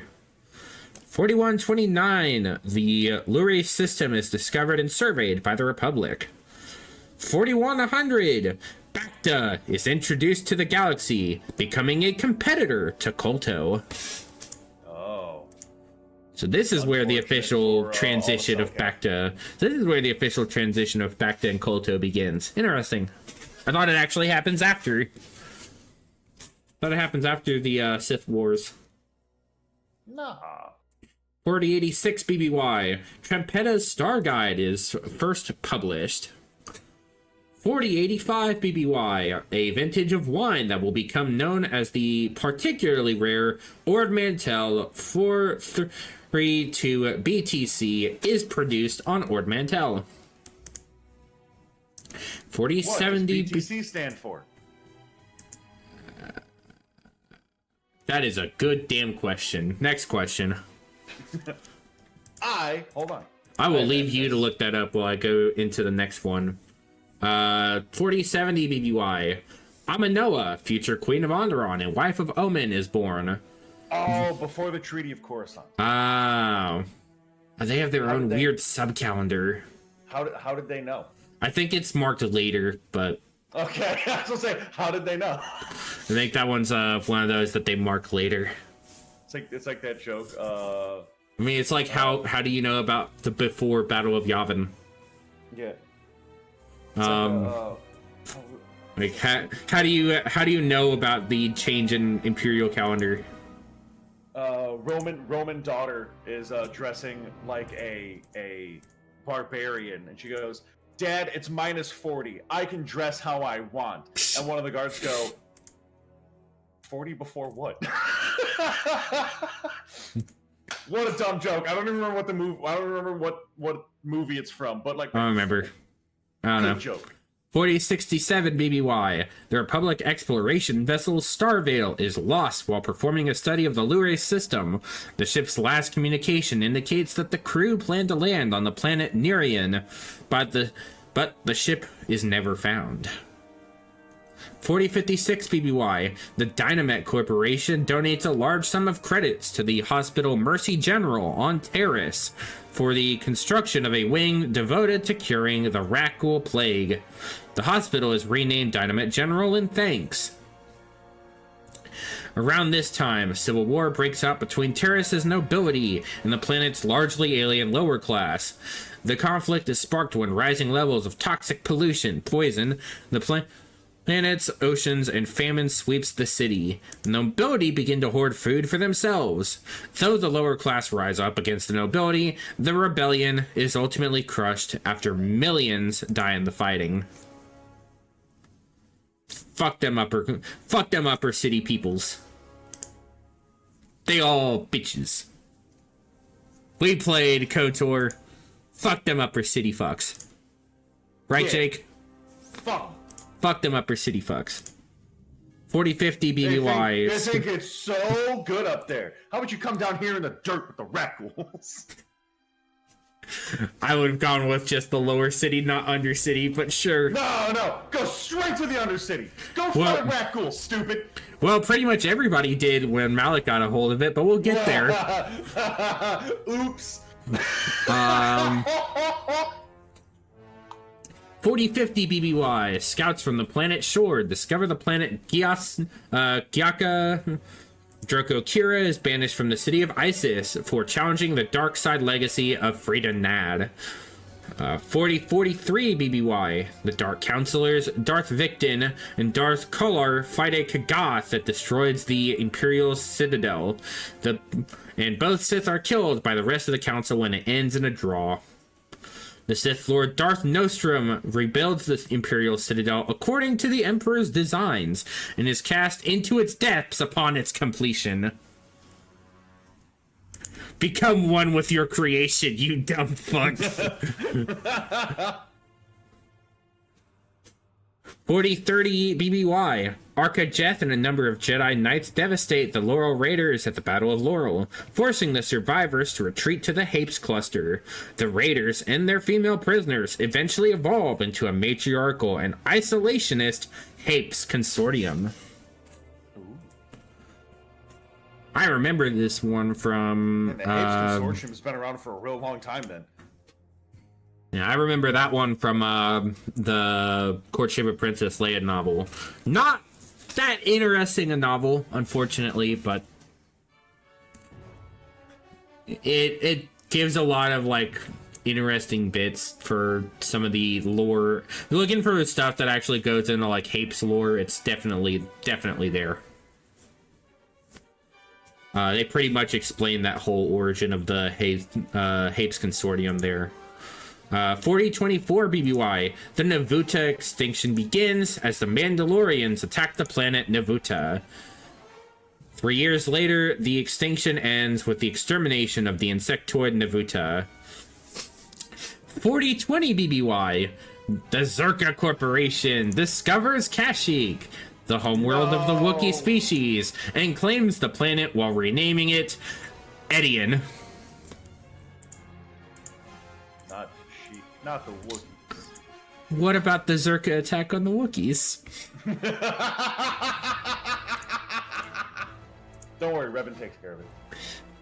4017 BBY, the Mandalorian Crusaders attack the planet Basilisk. In the Battle of Basilisk, the Basiliskans are supported by Republic reinforcements under Jedi Master Sidrona Dieth, but ultimately are overrun and seed their homeworld with toxins to deny it to the Mandalorians. You didn't win. The Mandalorians retreat from Basilisk, but take numerous Basiliscan warships and Basilisk war droids with them.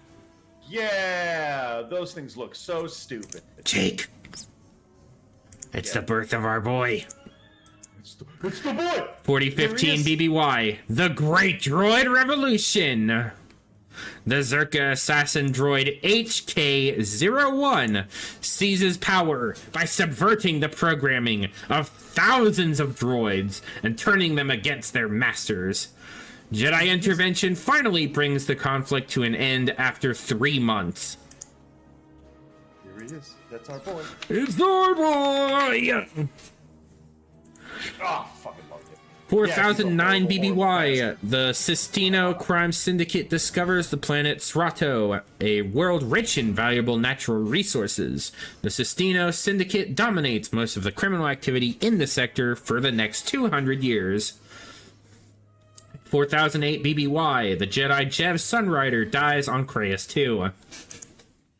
4007, the Krayza border conflict erupts, and the Republic rocket jumpers play a role in ending the conflict. Jev Sunrider's Force Ghost appears to his grandson, Anders Sunrider, on Dorada and warns him that he will play an important part in the coming war. 4004 BBY, the Jedi Master Thawne takes on Os Willem as Padawan on Ambrea.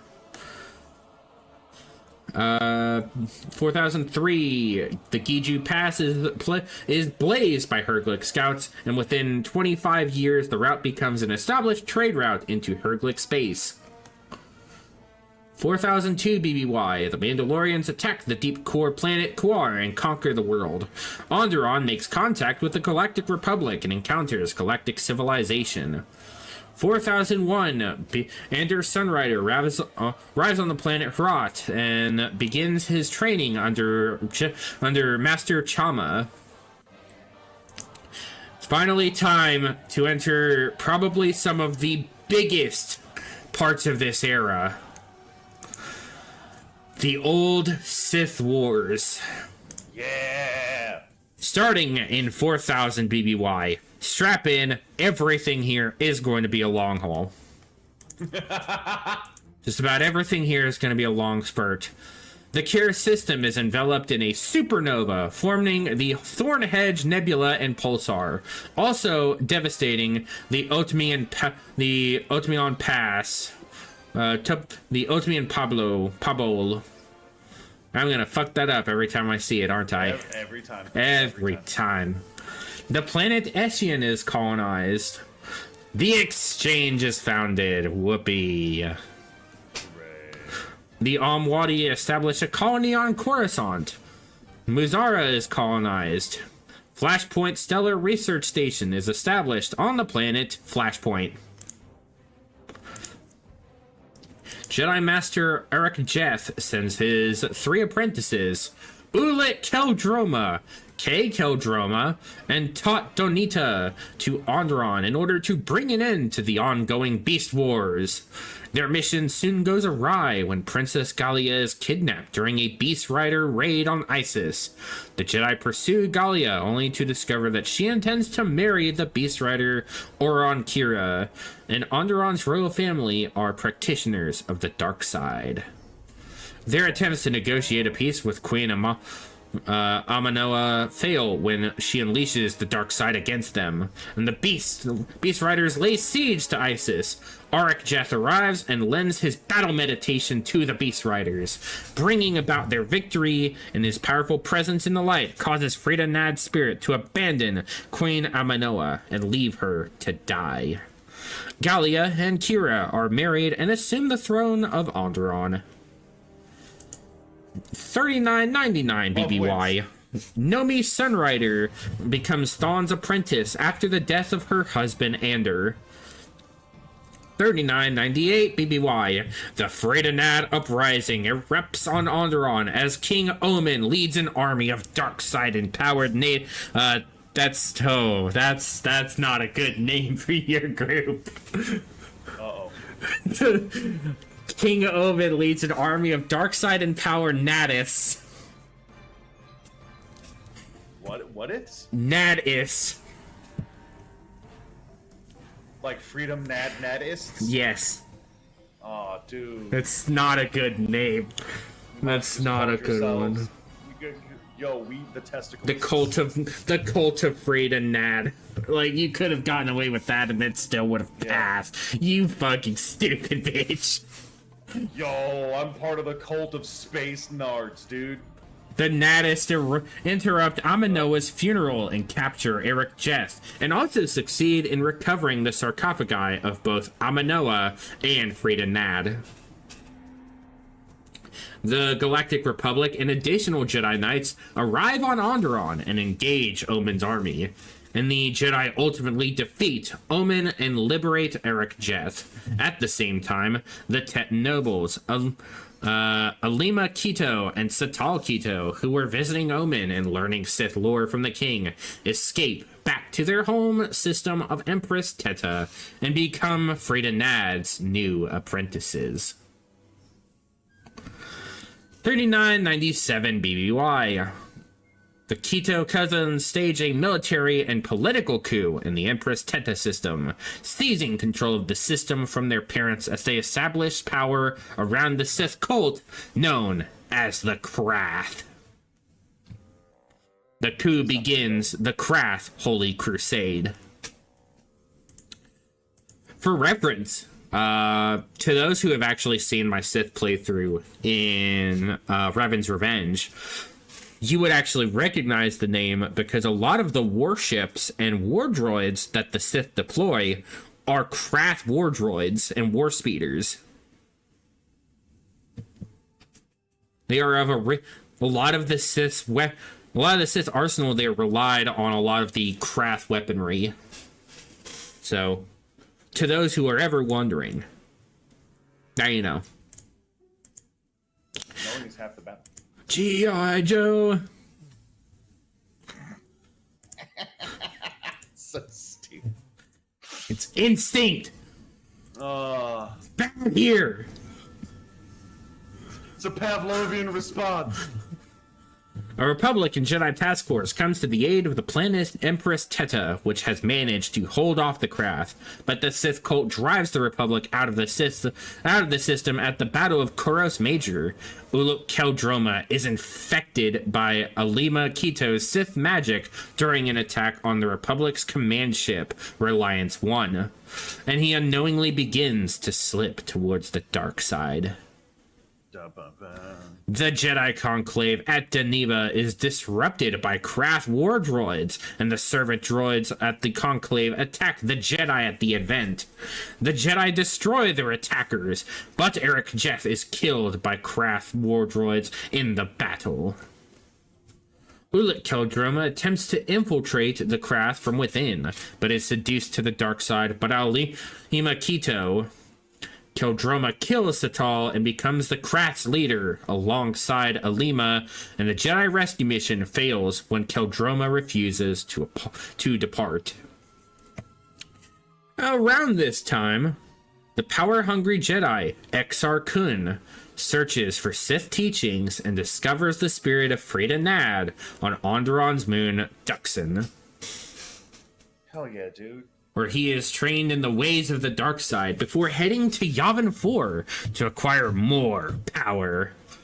I love Exar Kun.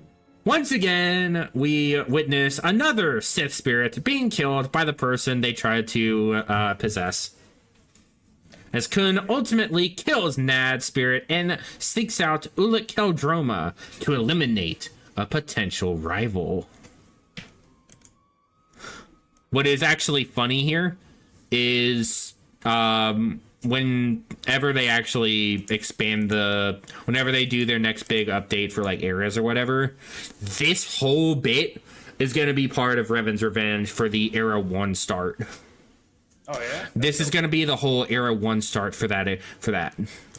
That's pretty dope. I like that. Because right now you only start they don't have that era flushed out with all the heroes or characters or whatever, so you don't really get to see a lot of what would be there, but nah. Nomi Sunrider organizes a second rescue mission at the same time that Kun arrives on Empress Teta, and Kun and Keldroma clash in a duel. However, the duel is ended by the spirit of Marka Ragnos, who anoints Kun and Keldroma as Dark Lords of the Sith, as well as Master and Apprentice. Joining forces with Kun, Keldroma refuses Sunrider's attempt at a rescue again, and the two Sith from the Brotherhood, they begin to form the Brotherhood of the Sith. Several pivotal living probe creatures created by the Yuuzhan Vong appear in the galaxy. Ooh, foreboding. 3996 BBY. In the duel on Quar on the plains of Harkul, Ulic Keldroma defeats Mandalore the Indomitable in combat, winning his loyalty. Exar Kun locates and reactivates the Dark Reaper and begins using it to conquer planets.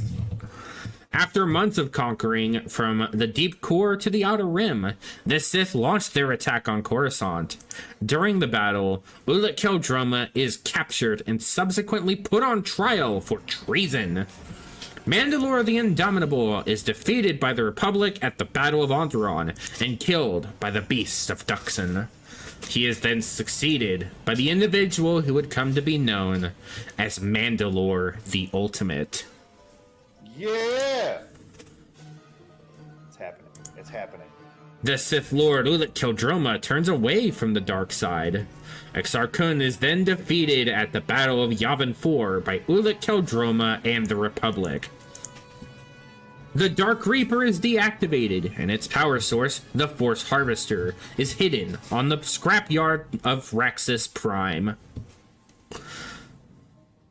Both the Great Sith War and Krath Holy Crusade end with the recapture of the Empress Teta system.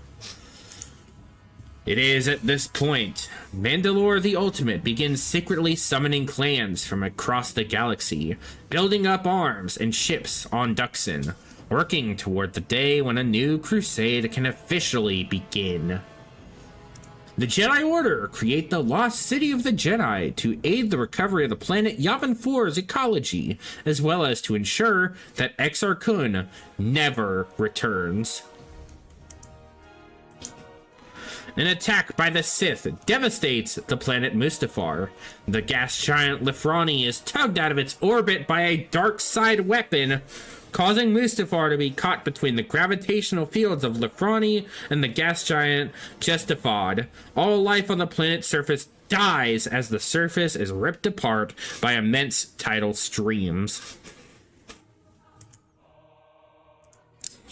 Metal is shit, by the way. Yeah. The Jedi Order then relocates to Coruscant, following the planet Osis's devastation.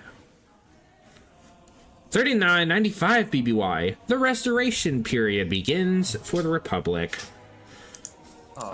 The Great Hunt, a Jedi campaign to eradicate the Sith spawn known as Terratatex, begins. Those things are dope. I don't think that name holds up the way it does. What do you mean? The Great Hunt. Oh, no. 3994 BBY. Cartho Nassi is born on Talos 4. Boo! You are very much not happy about that one, are you? You know, do you have something against Carth? Yeah, he's a fucking Boy Scout.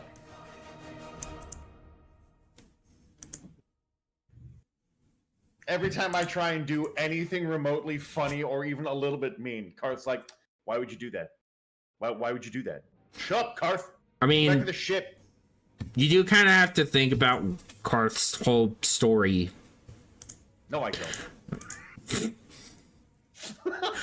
You know what? That's fair. Have a good day. I ain't gotta do none of that. At the same time, Ulic Qel-Droma revisits Yavin 4 to learn what happened to Exar-Kun, but is unable to learn anything as to his former comrade's fate.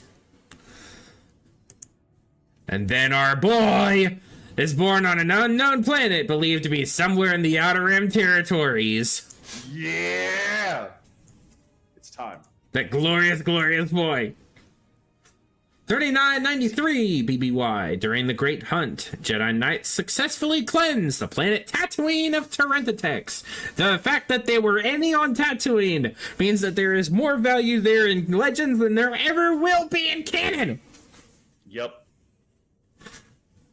Correct. Unfortunate, but correct. The Great Hunt is officially ended, but the Jedi secretly dispatches 3 Jedi Knights, Duron Qel-Droma, Shael Nur, and Gunhar Sirish, to seek out and eradicate the last of the Terentatex on Korriban. The trio's mission falls apart when Sirish, furious that Nur and Qel-Droma are in a relationship, strikes out on his own and hunts down a Terentatek on Kashyyyk. Why is there a Terentatek on Kashyyyk? What the fuck? Also, he does a bad job. He does. Suresh is also killed by the Terentatek, and Nur and Qel-Droma are killed by their target in the caves of Korriban. Yep. This one fucking simp, angry that he couldn't angry that he getting cucked by Qel-Droma's boy. Yeah, just bad. Bad. You're bad, and you should feel bad that you let them die, you bastard. Krenda Dre, daughter of Noab Hulis and widow of Harrison Dre, is roused from the depression that the Sith War put her in when she meets the Miraluka child, Kanalia. Kanalia's powers of precognition impress the half-Miraluka seer, and inspires Dre to found a Jedi Covenant dedicated to preventing the rise of the Sith. 3988 BBY. The Arcanian offshoot Edessa is born on Osadia. Wyrick believes her to be his great success in the New Generation project, and her name, Edessa, or Triumph, reflects that.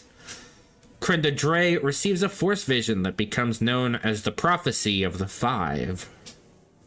The prophecy foretells 5 individuals, one for the light, one for the dark, one for the dark in the light, one for the light in the dark, and the one who stands alone, that will play pivotal roles in the next great conflict in which all that has been will fall.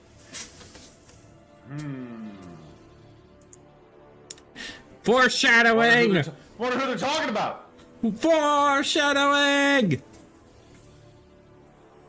3986 BBY. Nomi Sunrider, by now the head of the Jedi Order, calls a conclave of the Order on Exis Station. However, the conclave is interrupted when Nomi's daughter Vima steals an ion mining vessel and is nearly killed before Taut Donita rescues her. Vima seeks out Ulic Qel-Droma on Renvar and becomes his student, studying the ways of the Force. The Cathar Jedi Silvar tracks down Ulic on Renvar and attacks him for his crimes and the death of her master Crotto during the Great Sith War. Their duel ends when Qel-Droma refuses to fight, freeing Silvar from the grips of her rage. However, the spacer Hogon shoots Qel-Droma moments later in hopes of gaining fame. That's how Qel-Droma goes out, you bitch! Jobber!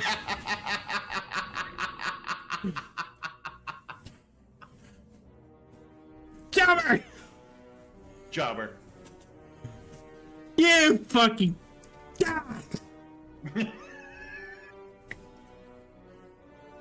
goes up because of a little pew pew gun. Shit. Fucking stupid.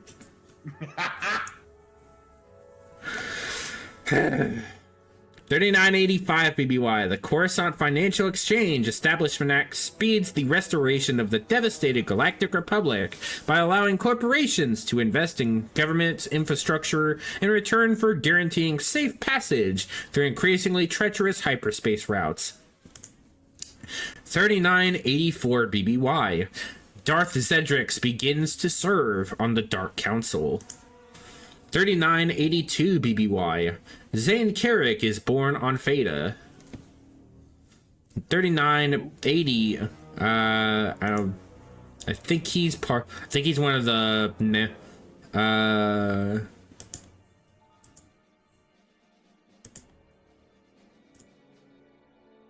Oh, he's important later. He's important later. He's a mouse tool. He's a mouse tool we'll use later.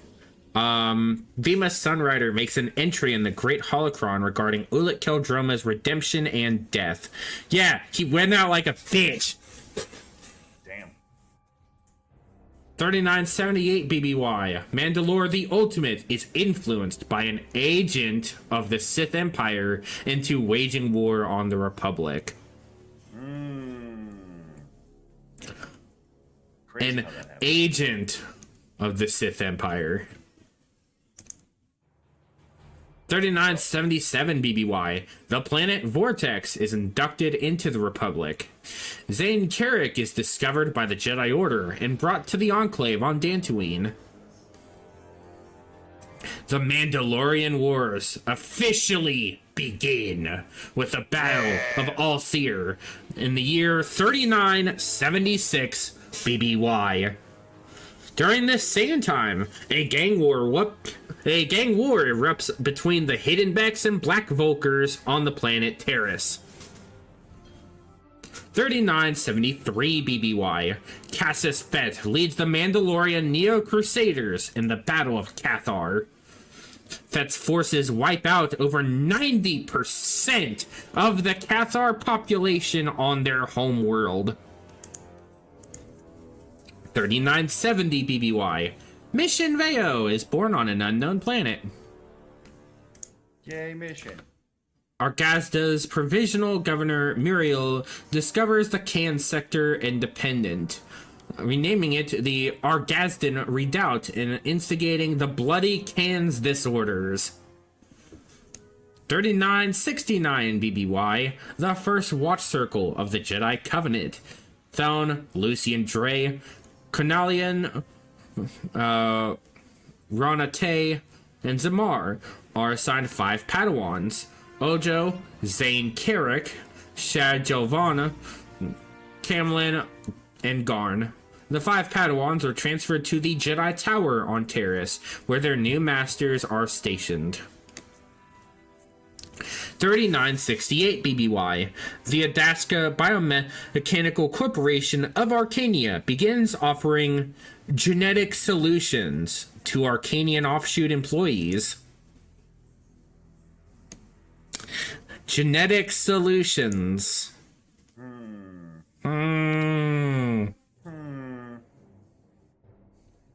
Interesting. 3967 BBY. The Jedi Knight Jelf Marion is expelled from the Order after alienating the Council, and he joins the Jedi Covenant as a shadow. 3966 BBY. The planet Terrace is admitted to the Republic after a number of corporations, including Losen Industries, successfully bribed senators into admitting their world. The parents of Shad, Shay, and Shel Jelavan are killed in an accident in the middle city of Terrace. Oh. Well, that was unfortunate anyways. That there's just tragic. Moving on with our lives. 3965 BBY. More Mandalorians! The Mandalorian Neo Crusaders first begin to combat the Republic military as they move closer and closer to the Republic's edge, thus beginning the False War. Mission Veo and her brother Griff stow away on a ship to Terrace. 3964 BBY. The Mandalorians clash with the Republic at the Jebel Vanquo Terrence line for several weeks. The First Watch Circle of the Jedi Covenant commits the Padawan Massacre, the murder of their 5 Padawans on Terrace, after the Rogue Moon prophecy foretells a dark figure who will bring destruction to the galaxy. A figure they believe is one of their Padawans. The Padawan Zane Carrick arrives late and escapes the con man Marn Haragriff, but is framed for the massacre. Carrick escapes from the Jedi Tower after his capture, and his escape sparks rioting and mass panic across Terrace, and the public loses faith in the Jedi.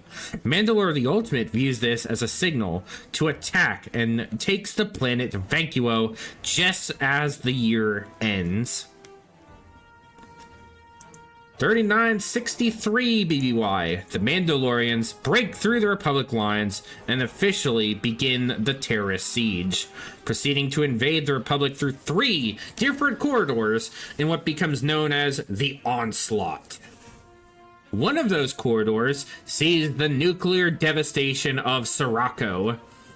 Though the Mandalorian offensives are all halted by the end of the year, Cornelia commits suicide after being led to believe that her mentor and mother figure, Krenda Dre, had died.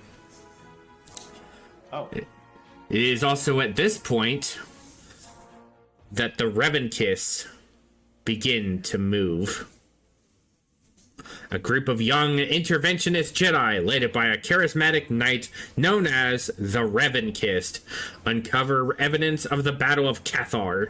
In light of the Mandalorians' actions, the Jedi Council begrudgingly sanctions the Revankiss entrance into the Mandalorian Wars, and the Revankiss adopts the name Revan.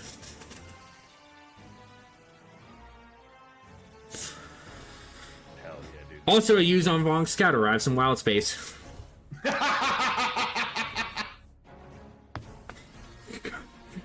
Oh, this goes also Yuzong Vong. You know, they're there. They're hanging out. They exist. They're a thing. They're still canon here. Don't worry about it. They're canon, yeah. They're just scouting. They're looking for a way in. Don't worry about it. Knock knock. Who's there? Doom.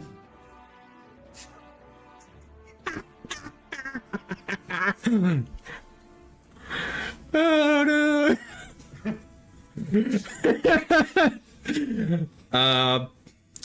We get to 3962 BBY. The Mandalorian launch a core word campaign known as the Mandalorian Triumph that sees them breach the core worlds as far as Duro.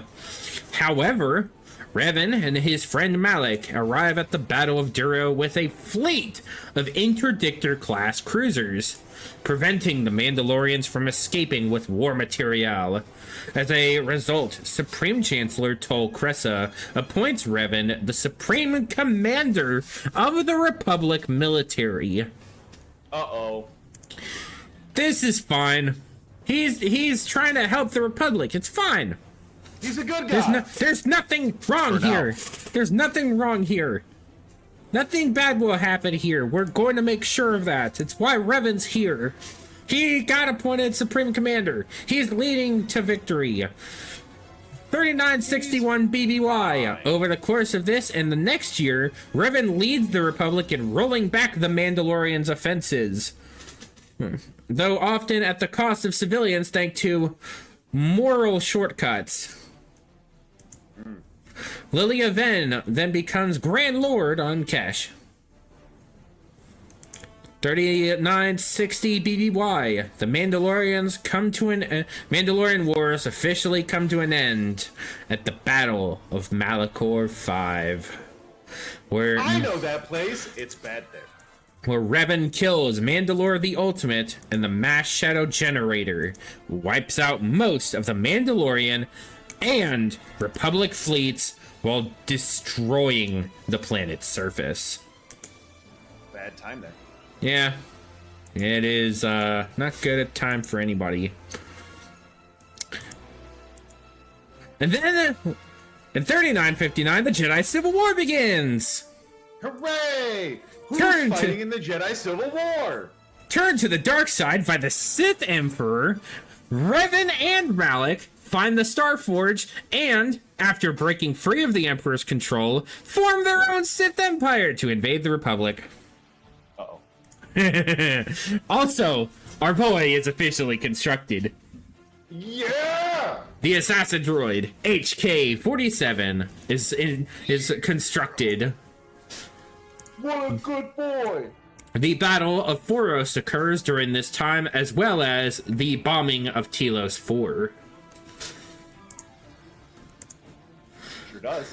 Yep. That's why Telos looks the way it does. 3957 BBY. 2 years after all this starts up, Revan is captured on board his flagship after Malak turns against him. Bastila Shan brings Revan back to the Jedi, who use the Force to strip his memories and create a new identity for him. Tell us what you created for his identity in the comments section.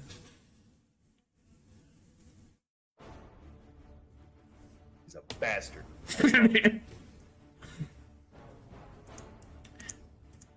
3956. Destruction of Terrace, which results with most of the planet destroyed. Revan and Bastila, along with their companions, begin to look for the star map spread across 4 planets: Korriban, Kashyyyk, Tatooine, and Manon, after finding one of the 5 on Dantooine. As a fun little side note, by the way, for those who didn't know, there was actually going to be a 6th star map in the original build. Yeah. Slahiran was going to be the planet where the 6th star map would have been. A planet that sits around the edge of Hutt space. The coolest one. All of this occurs, and when it does, while it's happening, a attack on Dantooine occurs, causing the destruction of the Jedi Enclave there. At the Battle of Rakata Prime, Revan kills Malak in a lightsaber duel, and the Republic fleet destroys the Star Forge, thus ending the Jedi Civil War. But the Sith Civil War officially begins in its wake.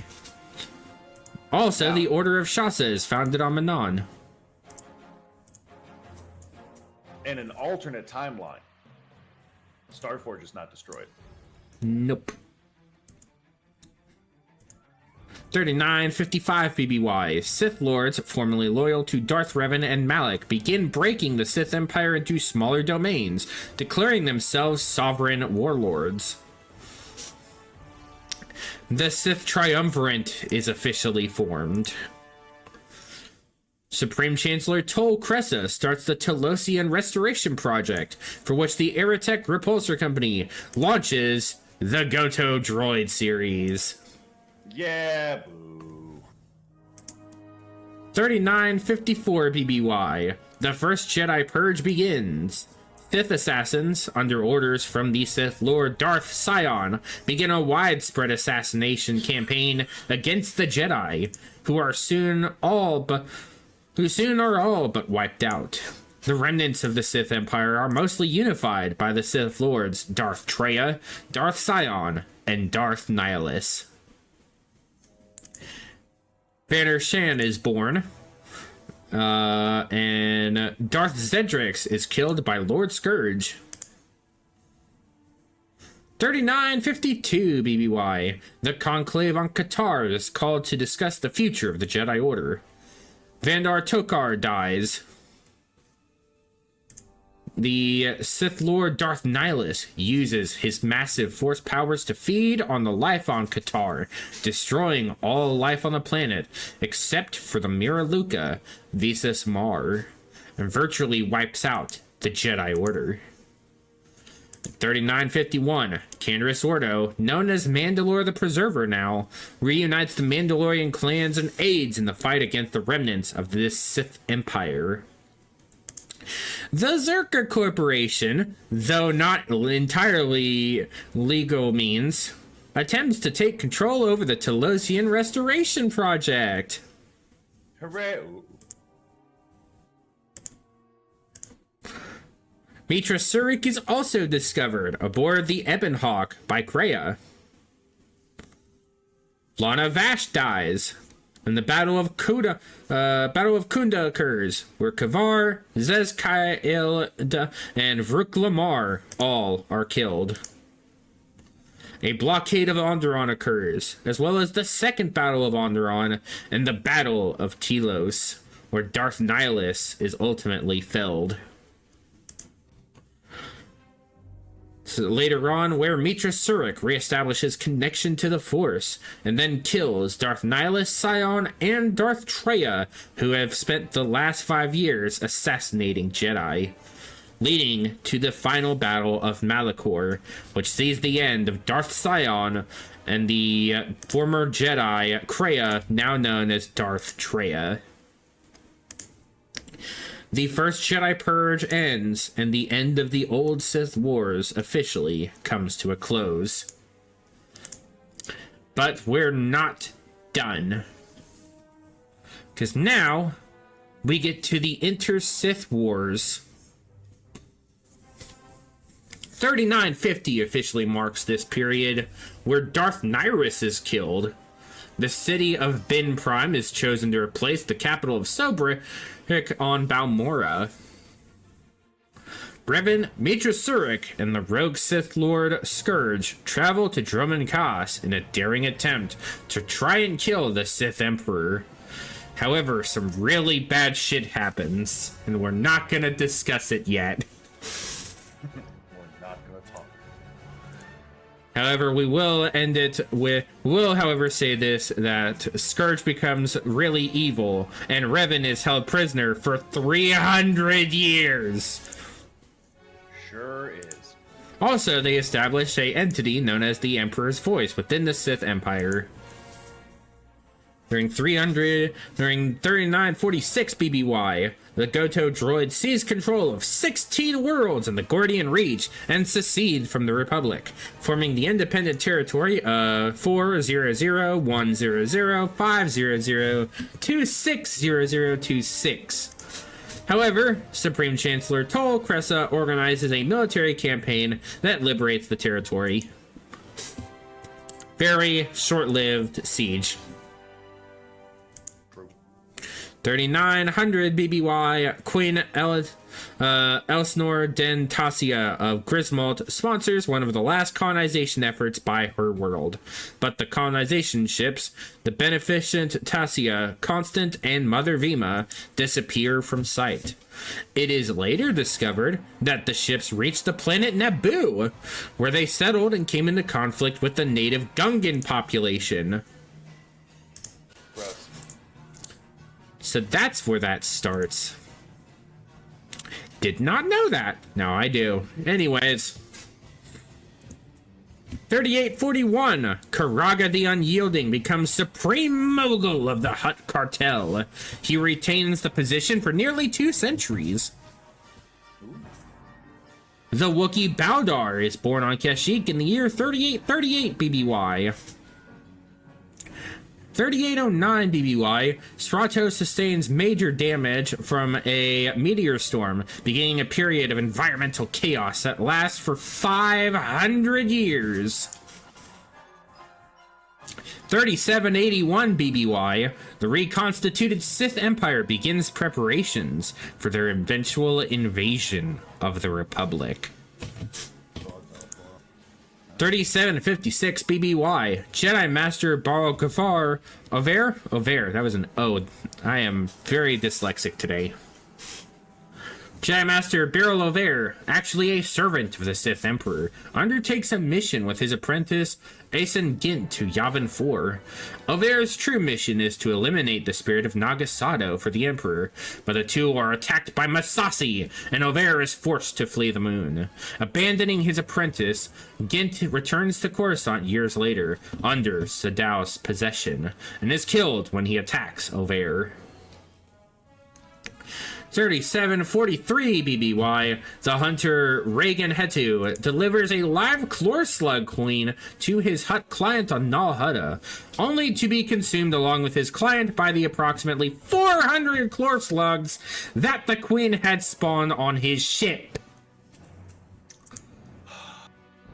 The incident gives rise to the term a Hutt's cry, referring to the sound made by a bunch of hatching Chlor Slugs.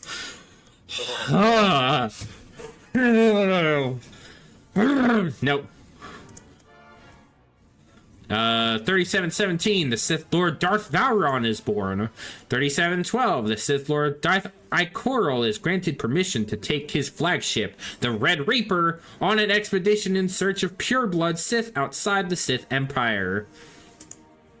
3708 BBY, Hedar Sung becomes the youngest ever Grand Champion of the Great Hunt. 3707, the scientist Eckhard Loken is born on Drummond Kaas. 3705, the Brentalan hyperspace explorer Freya Kalea bridges the gap between the Mandalorian Road and the Sprizzen End Run.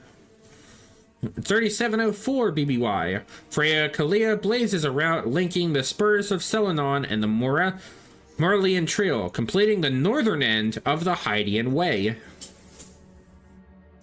3703 to 3702, Freya Kalea charts a route south from Denon, linking the end of the Brental Denon route with the Dustig Trace. However, she crash lands on the uncharted planet Nuvar thanks to interference from rivals, where she is stranded for 6 years.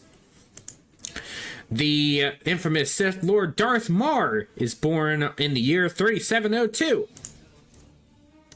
3701, Kalea's route is expanded from the Dustig Trace to Seswina and Clakdor 7 to the south over several years. And the Sith Lord Darth Malgus, or as we know his name, Verithan, is born on Dromund Kaas. He would be born in Dromund Kaas. 3698. The Sith Lord Darth Darth Varys is born. Oh man, he's here again and still is rotund. 36. He was born with the power of diabetes in his blood. That poor fucking bastard. He will never escape my wrath. Oh. Forever and always. 3697. Supposedly, the infamous pirate and smuggler Galt Renault is born on Coruscant. Oh? Supposedly. Allegedly. 3696. Ellen Garza is born on Coruscant, as well as the infamous Sith Lord Darth Thanaton. What a cool name. Fucking bitch.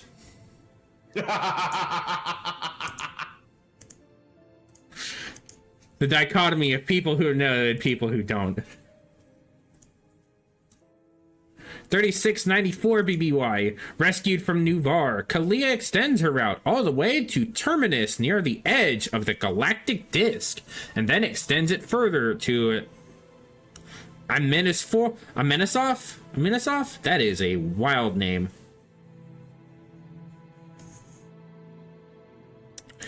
Also, the infamous Grand Moff Rikus Kilrin is born on Dromund Kaas in this same year. What a bitch. The year following, the Hydian Way is officially christened as the final charted massive hyperspace lane. In the year 3693, 3688, the Sith Lord Darth Jadis is born. 3683, the infamous Republic soldier Jace Malcolm joins the Republic Army. 3682, the Republic soldier Fidelton Rusk is born on Mindor. 3681, the Great Galactic Conflict officially begins when a convoy of Republic warships is destroyed by an Imperial armada in the Tingle Arm, signifying the Sith's return to the known galaxy. The Sith then begin to reclaim Korriban, and the Empire begins a blockade of the Rimma trade route. Darth Mar then joins the Dark Council following this event. In the year following, 3680, the Imperial officer Malavai Quinn is born on Dromund Kaas.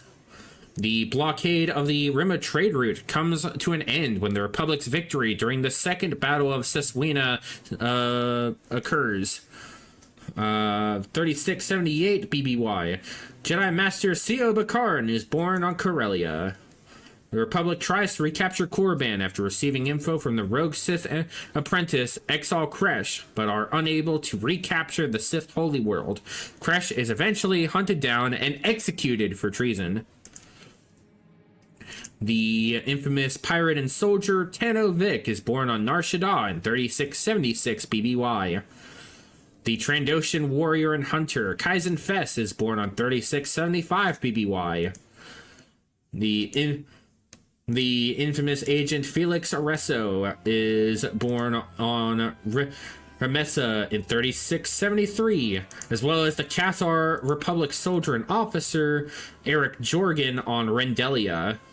Or Rendili, not Rendelia. That is two separate worlds. He's born on Rendili. The infamous comm man and master programmer Theron Cedrix is born on Anaxis in 3672. As well as the master con man, the master con woman, and massive bitch Khalil Janis is born on Ratatak.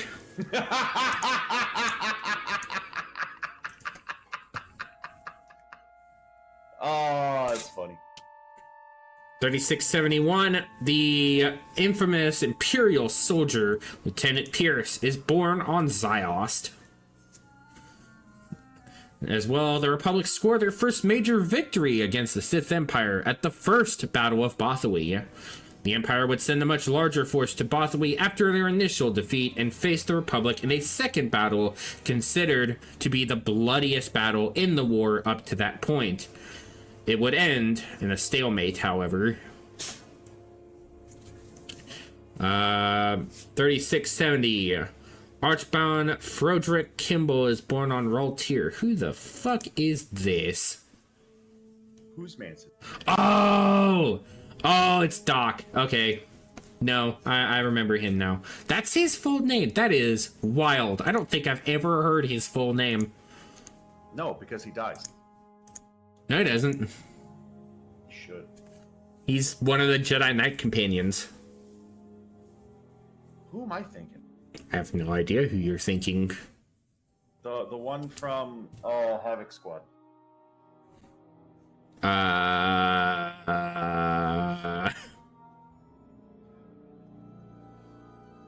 short guy. It's always the guy. Needles. Needles. Okay. Yeah. Needles? Oh, what a fucking awful. Fuck that motherfucker. All of them. Most of them. All of them. Not a redeeming quality in any of them. Fuse had some. Fuse is about the only one you really get to save, though, is the unfortunate part. Needles does everything himself. He's the reason all of this is bad. He's the problem. He is the symptom, the cause, and the issue.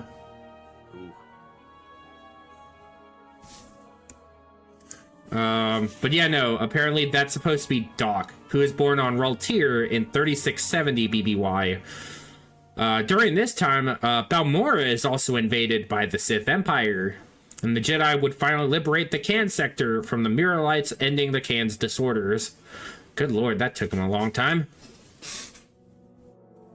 3667, Imperial Intelligence sponsors a Mandalorian gladiator in hopes of using him to rally the Mandalorians to the Sith Empire's side. Eventually, after a string of fixed victories, the gladiator is given the ancient title of Mandalore by cheering crowds in a Geonosian arena.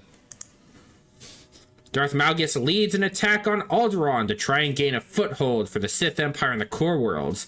The attack fails due to the efforts of the Republic commandos of Havoc Squad and the Jedi Grand Master Satele Shan. Yeah! In 3666 BBY, the Imperial Intelligence agent Reyna Temple is born on Dromund Kaas. 3665 BBY, the pirate and scoundrel Corso Riggs is born on Ord Mantell. The Sith Empire win a critical victory at the Battle of Hoth. The Alderanian noblewoman, not really a noblewoman, but the soon-to-be Jedi Jace Wilson is born on Alderaan in 3664. The Jedi Nadia Grell is born on Sarkai on the same year. 3663 BBY. The soon-to-be Jedi Kira Carson is born on Dromund Kaas. Lambda Avesta. Who the fuck is you? They're one of the Makeb people. Doesn't matter to me. Lambda Avesta is born on Makeb. 3662. Mako is born on Nar Shaddaa. She's cool.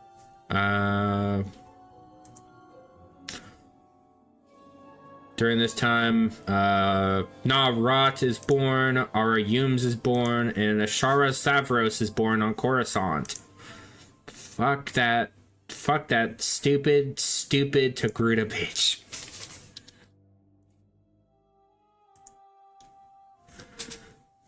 There's a reason. You're the reason people sip as hard for Lana as they do. You're the problem. I don't even know who that is. When we get to the Shadows of Revan stuff, you will.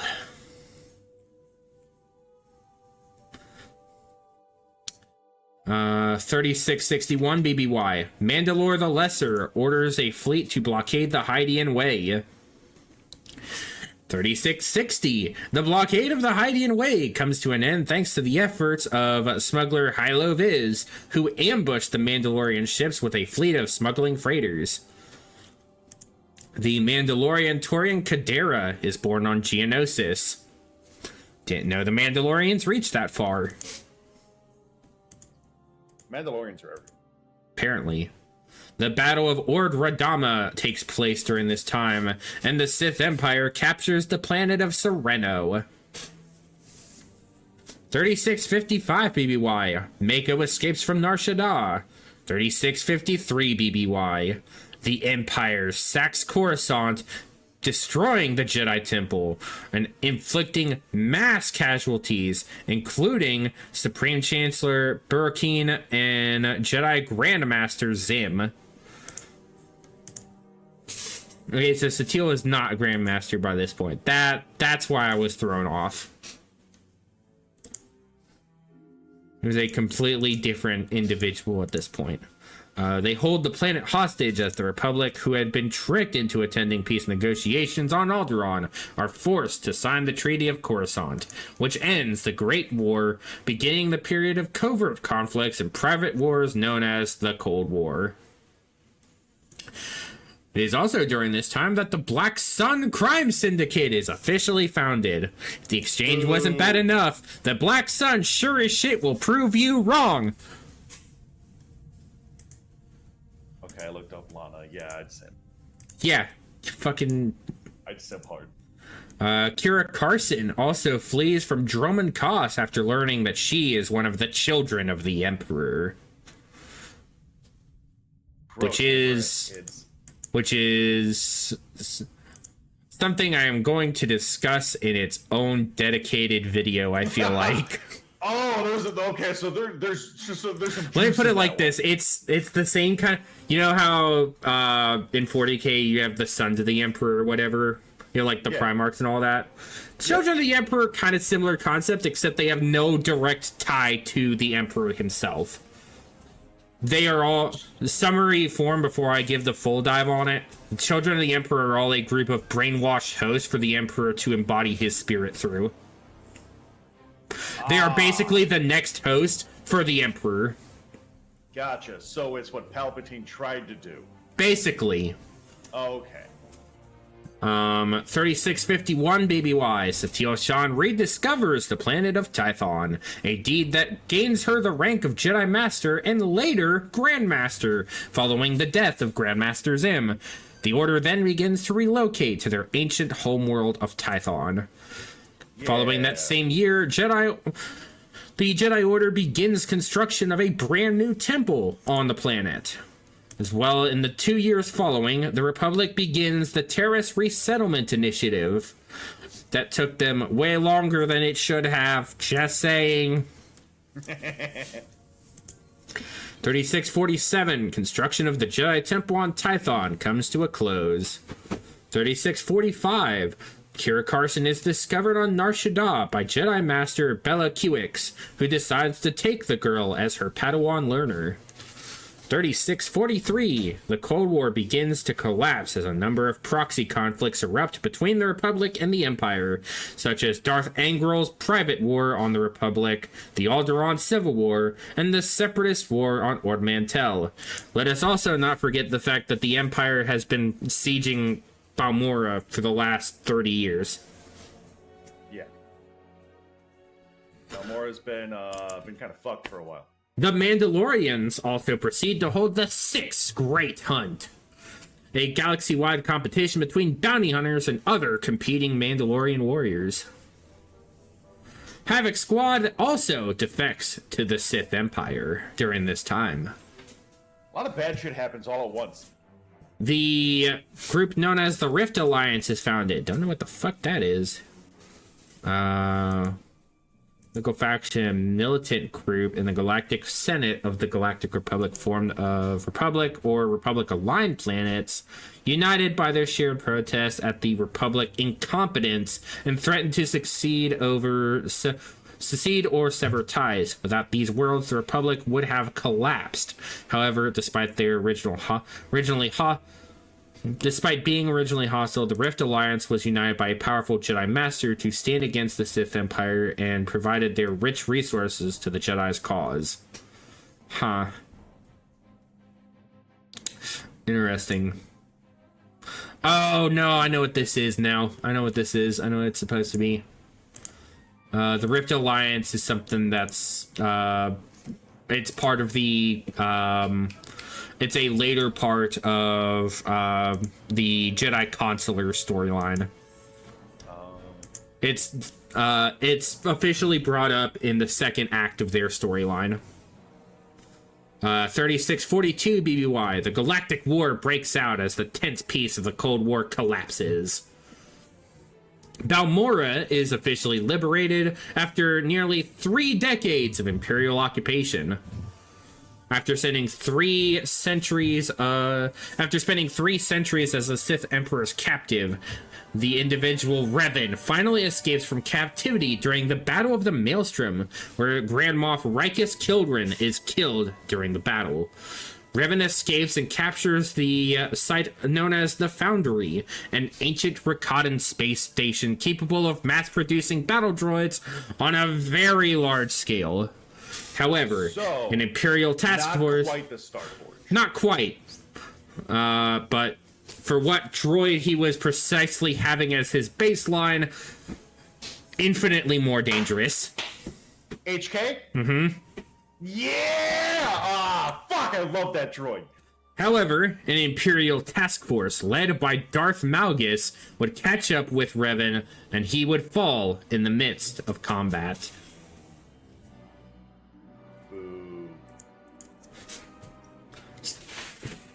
3640 BBY, Supreme Chancellor Dorian Generis is assassinated. Leonite Suresh, governor of Terrace, is elected as his successor. Fuck that bitch.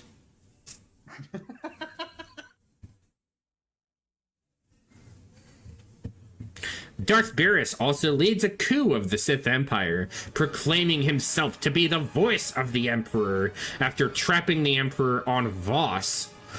Beerus's coup would be thwarted after he was killed by his own apprentice. Wink, wink, nudge, nudge.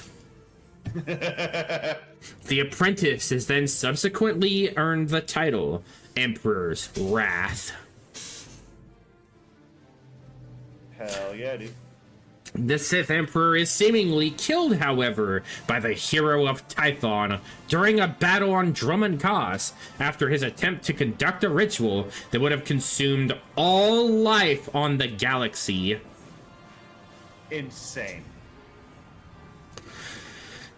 It is following these major events that Darth Malgus declares the formation of the new Empire on Ilum.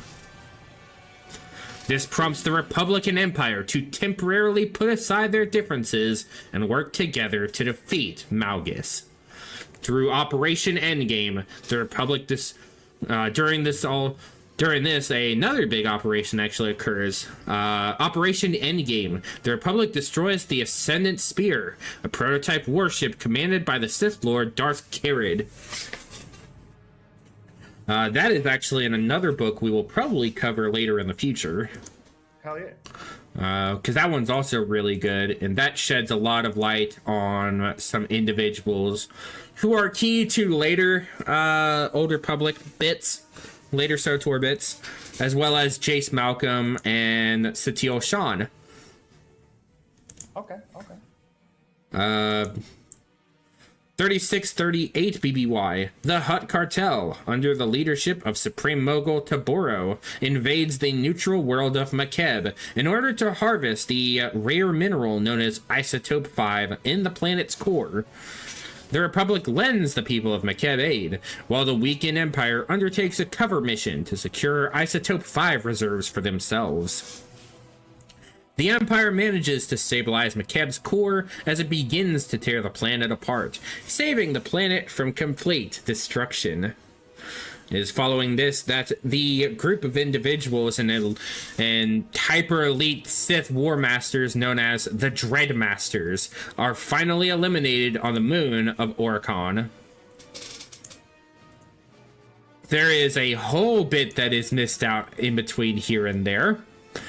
So I'm going to fill the gaps a little bit. Okay. So, following these events, two simultaneous battles occur on key Sith and Republic worlds. The Sith's holy world of Korriban is sieged by a Republic invasion force. While this is happening, a Sith invasion force proceeds to hit the Jedi's ancestral homeworld of Tython. The battles of Tython and Korriban occur and simultaneously end within the span of days. Because as they manage to successfully claim their respective worlds, word gets around that the other world is under siege. So returning forces come back to retake their worlds and abandon their postings on those worlds. That's so fucking dumb. That's so dumb. But don't worry, because not only was this entirely unnecessary, it was entirely orchestrated to be unnecessary. Ugh. Because we find out that the individuals orchestrating this, a Republic military colonel, I do not remember his name, and a Sith Lord, Lana Beniko's master, to be specific, work in tandem to orchestrate this attack together. Which you later discover they had organized this and were hiding out using an old research facility they had on the planet Manon. In this research facility, they were using stolen war droids that held the Isotope 5 reserves and we're using these to and in an effort to try to kill the following individuals: a Wookiee smuggler and his droid companion who are caught in the middle. I forget what his name is, and that's kind of unfortunate because he is actually probably one of the best companions in that storyline. They're some of the best companions in that storyline, and I feel real bad that I'm forgetting them, because you don't see them again after the Shadows of Revan storyline until you get to Onderon in the Onslaught storyline. You have 3 whole expansions. You have 2 whole expansions you have to go through just to see them again. Ugh. Yeah, it's rough. But Lana Beniko and a Republic SIS agent by the name of Theron Shan orchestrate a cooperative measure to find out who was leading this rather unseemly raid on both respective temples. Both respective holy grounds were sieged, but then later abandoned. For what reason? Because the people who organized these attacks are in cahoots for some reason. Why? Well, that is not discovered until they come to the planet Rakata Prime. Always Rakata Prime, dude. Where we once again go about bullying and murdering a bunch of Rakatans. But after bullying the Rakatans for the upteenth time, we find that it's not just Rakatans on the planet. There are Republic, Jedi, Sith, there are forces on this planet that should not and have not been registered here. Uh-oh.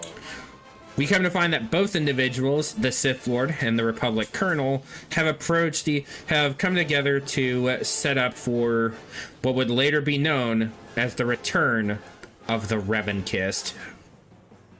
They're back! Or more specifically, the return of Revan himself. He's back! Because Revan did not die on the Foundry, or at least one part of him did not. These details I will go over in more later, but some of the smaller bits that are key here are that the Republic and Empire would come to clash over the planet Rishi and would be stopped by the individual helping Theron and Lana. And the Sith Lord Darth Mar and the Jedi Grandmaster Satele Shan would come to a truce to stop the ancient Sith Lord. Finding out that he has retreated from this effort and hiding away on the fourth moon of Yavin. The Sith and Republic lead a joint effort to hunt down Revan. In the midst of this, however, they find that there is a group of individuals from the Emperor's hand, who have been working on some unknown ritual. What they find, however, is that during this event, Revan has been working secretly. Revan has been building up to resurrect the Sith Emperor so that he can kill him himself. Only does he realize, or fail to rather, that he's being puppeted so the Sith Emperor can resurrect himself. Oh, boo.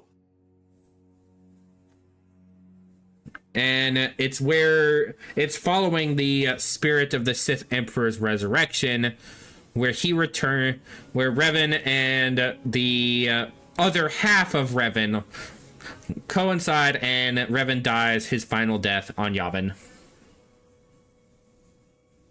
Rest in power. Rest in peppers.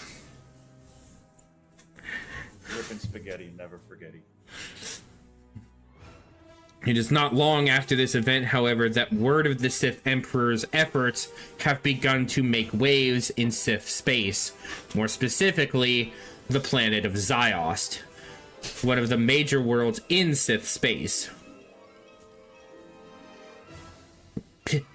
soldiers, Sith Lords aplenty, are coming under this strange trance and are attacking wildly and all declaring the voice and chantings of the Sith Emperor Vitiate, who has seemingly managed to possess and control millions of individuals across Ziost.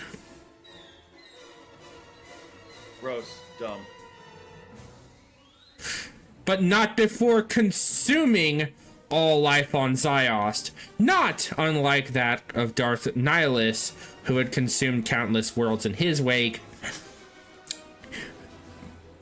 But unlike Nihilus, who was doing so as a necessity to survive, Vitiate did this to make a point. Yeah. He did it Vitiate's a because bitch. he could.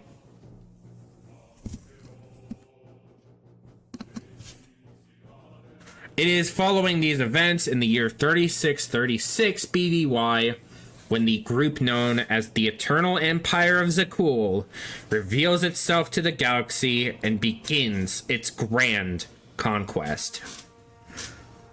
The Outlander is then captured, aka your character in the MMO, and frozen in carbonite for 6 years.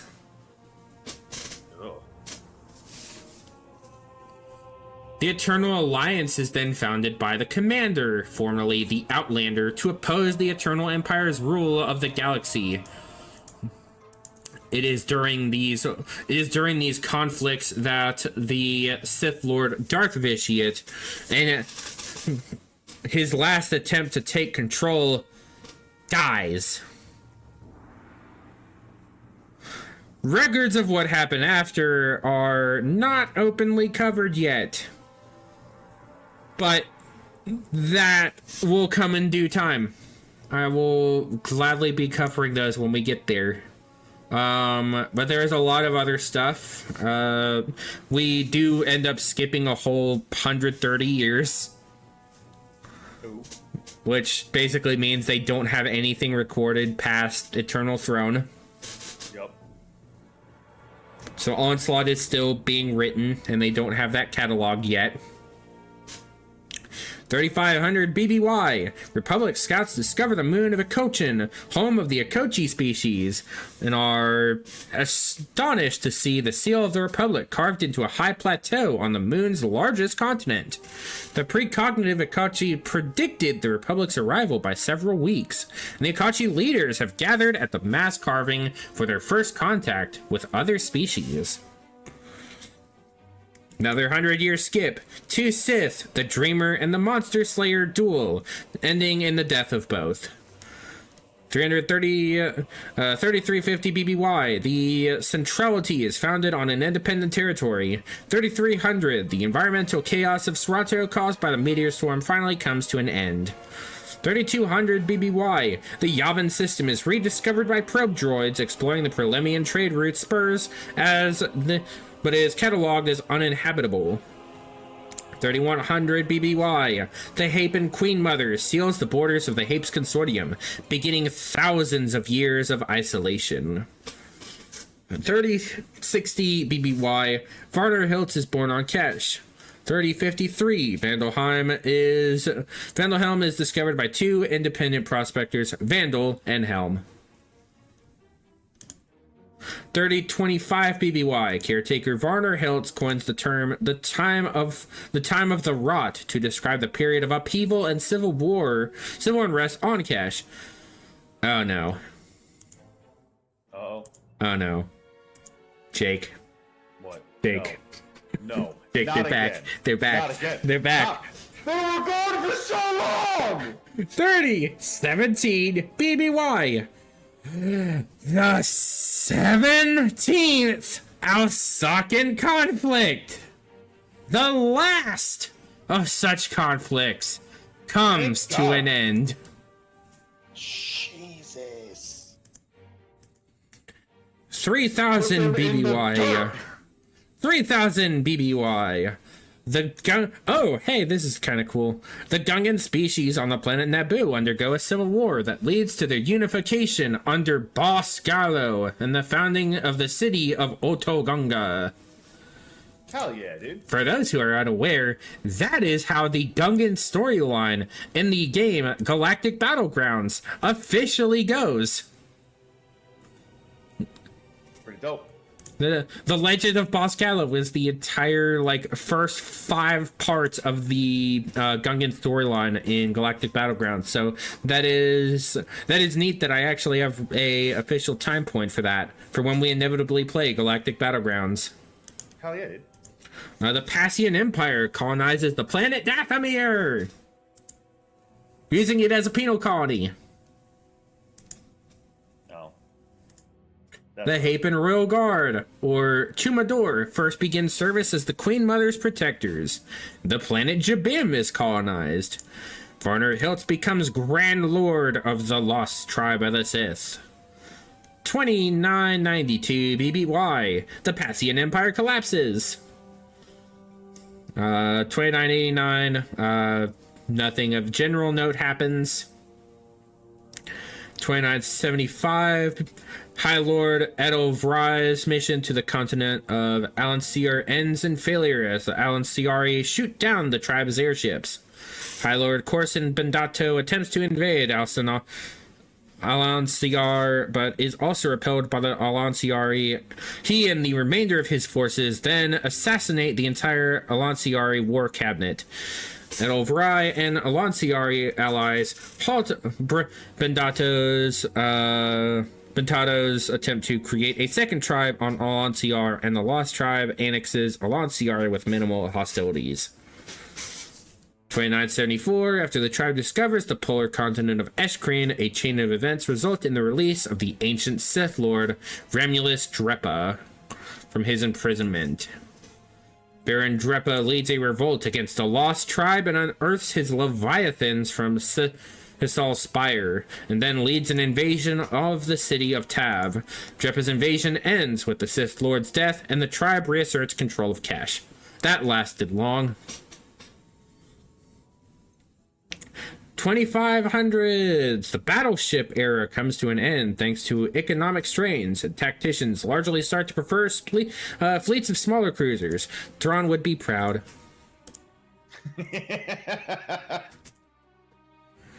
2519, main hall of the Jedi Archives is constructed. 2500, prospectors discover that the core of Yavin Prime has fused hydrogen and carbon into Korska gems, sparking a mining rush that dies out less than a century later. Oh, at least the galaxy had its own gold rush, I guess. That's kind of cool.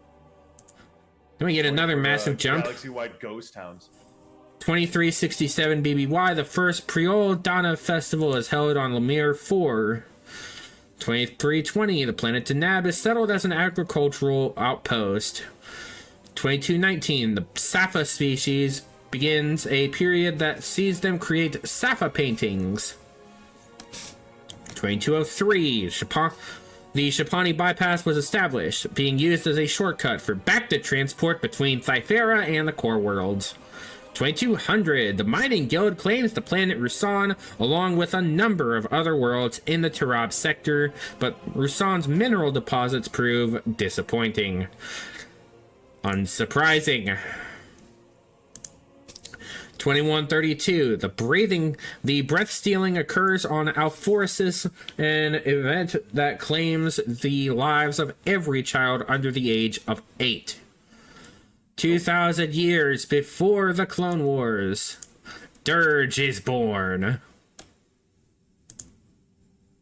Yeah, that infamous fucking Gendai bounty hunter that we know from the Clone Wars era has lived for over 2,000 years. That's insane.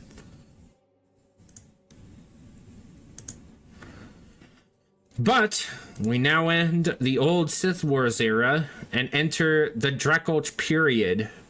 This is the last period of the Old Republic era.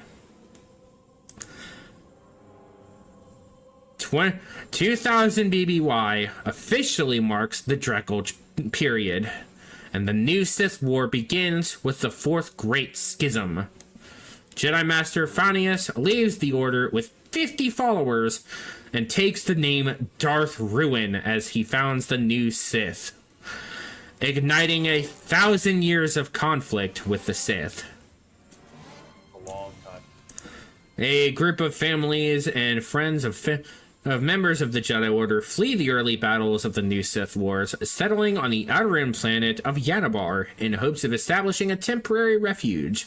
However, the colonists, relatives, and allies are killed during the conflict, causing Yanabar to be forgotten. The colonists develop the Hyson Shah Force tradition. A near-human species immigrates to the planet Bimasari, where they adopt the culture of the native Bims and are integrated into Bim culture, also becoming known as Bims. 1989 BBY. Bespin is first colonized with the commissioning of Cloud City. Yeah! 1960 BBY. The Amulet of Kalara is fashioned. 1800 BBY, an orbital bombardment of the planets in the Yuba system, a preemptive strike by the Republic to deter the native Ubis from continuing to build banned weapons, ignites superweapon caches that engulf the planet in radioactive firestorms. The native Ubis are nearly exterminated by the event. The survivors on Yuba 4, some are relocated to the Ubertic system, but the event sparks a deep-seated hatred of the Republic among the Ubis. The 1750 BBY, the Dark Underlord seizes power and marshals his Black Knights, who raid stations along the Zona Miki route. The Republic counter by hiring Mandalorian mercenaries who fight alongside the Jedi in battle at Malrev 4, where Jedi Master Murtagh struck down the Dark Underlord. Who the fuck is this? What the fuck? Guy? What the fuck am I? What the fuck am I seeing? The Dark Underlord. A dark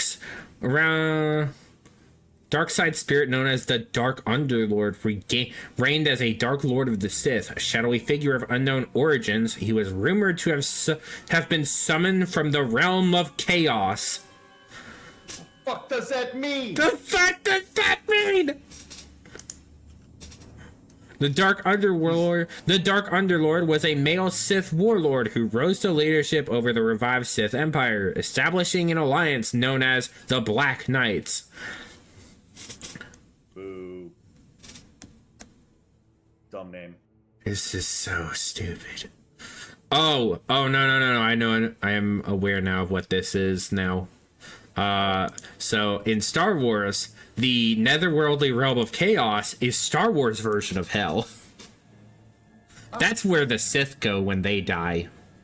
They go to hell. They go to the realm of chaos. Now I understand why I may have fallen in line with the Chaos Boys in 40K and Fantasy Warhammer.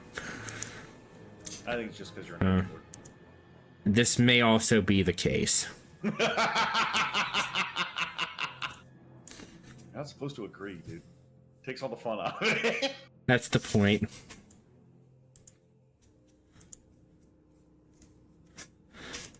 Yeah, that's apparently a thing that happened. 1582, military coup in the Topani Empire brings down the Capella dynasty, and the region forms the Topani Federation. The coup marks the transition from the dynastic era to the federal era of the region. 1569, the end of the height of Safa paintings. 1500 BBY, the Republic drafts a large number of soldiers and halts the Sith offensive at King's Colquitt, Corfelian, and Heat. The Sayings, a collection of instructions about political strategy and conquest by Emperor Yuegqing of Atresia, are painted in a small run by the current Atresian Emperor. The printing is a ploy by the Emperor to display his power to the Atresian nobility, who are given the printing Sayings. 1486, Topani Federation sends its first representatives to the Galactic Senate, and the Topani sector is established as a Republic sector. 1466, Battle of Mizra is occurring, ending with a Jedi defeat.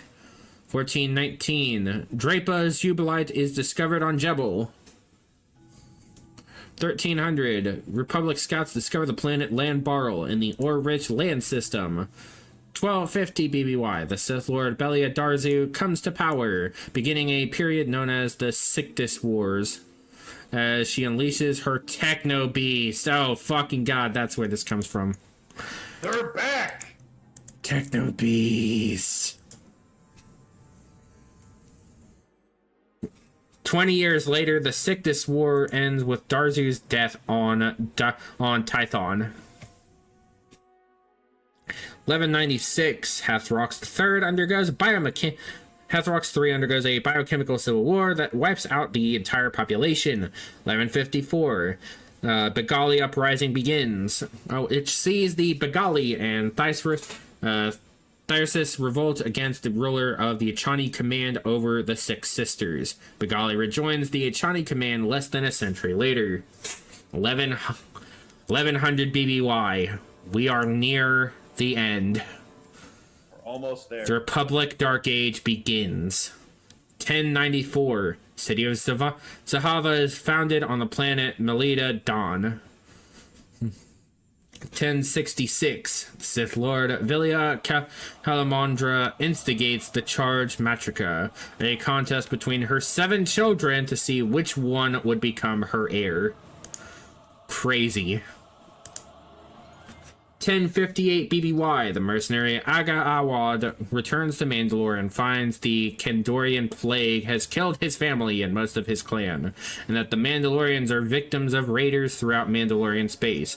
Appalled, Awad leaves a movement known as the Return in an effort to convince Mandalorians to defend their territory. 1057, Sith Lord Zelian gives birth to her second son, Daimon. 1052, the Sith Lord Mandragal is succeeded and then killed by Zelian. 1051 BBY, Awad claims the title of Mandalore the Uniter and leads Mandalorian space through the remainder of the new Sith Wars to become a regional, industrial, and military power. 1050 BBY, Tarsis Valorum is born on Coruscant. 1050 BBY, Faye Coven is born. What the fuck? Did I lose connection there for a second? Yes. What'd you last hear? It was the Kellyan insurrection. Kellyan something.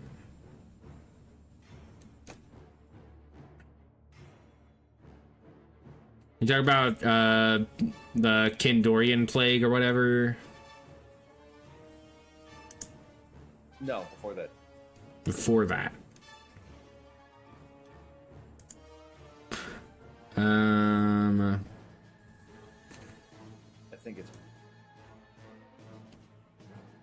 So you may be thinking about you may have before that. The only thing, well, you heard the Techno Beast and everything after that, I assume. Yes. So probably the Begali uprising. What you missed? Begali uprising. There. Begali uprising. So Begali uprising begins, which sees the planets Begali and Thyrsis revolt against the ruler of the Echani command over the Six Sisters. Begali rejoins Echani command less than a century later. So we were past this because we got to 1100. We got to 1100. Yeah. We were on the end step. Republic Dark Age begins. Yeah. 1094, City of Zahava is founded on the planet Melad and Dawn. 1066 BBY, Sith Lord Vilia Calamandra. That might have been what you... Calamandra, there. Calamandra. Yeah. The Sith Lord Calamandra instigates the Charge Matrica, a contest between her 7 children to see which one would become her heir. Oh, I mean, that's very Sith to do. Very Sith. 1058 BBY. The mercenary Aga Awad returns to Mandalore and finds that the Kandorian plague has killed his family and most of his clan, and that the Mandalorians are victims of raiders throughout Mandalorian space. Appalled, Awad leads a movement known as the Return in an effort to convince Mandalorians to defend their territory. 1057. The Sith Lord Zelian gives birth to her second son, Daimon. 1052. The Sith Lord Mandrigal is seduced and then killed by Zelian. 1051. Awad claims the title of Mandalore the Uniter and leads Mandalorian space through the remainder of the new Sith Wars to become a regional, industrial, and military power. And then when we jump back in, we were at 1050. Tarsis Valorum is born on Coruscant. Yeah! 1040 BBY. Faye Coven is born. 1032 BBY. Jedi Master Vanar Trixie begins Operation Influx to try and disrupt the Sith's export of Baradium. And the big landmark of this era, one of the big landmarks of this era, 1026. Darth Bane, the founder of the Order of the Sith Lords, is born on Apatros. 1010 BBY. We are near the end. The Jedi Master Skari Khan abandons the Order with a group of like-minded Jedi, and within months, his Brotherhood of Darkness emerges as the dominant Sith faction. Lord Hoth decides to take offensive against the Sith and gathers Jedi Lords and bands of knights behind his banner. The Grand Council of the Order ultimately declares all of the Jedi baronies united as the Army of Light under Hoth, who bears the title of Seneschal. Darth Zana, the apprentice of Darth Bane, is born on Somov Rit. 10.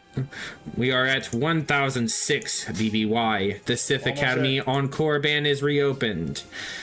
1004. The Brotherhood of Darkness lands armies on Droman Khas and Marev 4, but are repelled by the Republic. 1002. The Army of Light clashes with the Brotherhood of Darkness at Ruusan, beginning the Ruusan campaign. And 2 years later, all of this ends at the 7th Battle of Ruusan in 1000 BBY, when Khan, influenced by Bane, uses the Thought Bomb to eradicate his enemies. But the Thought Bomb instead kills all of the Sith as well.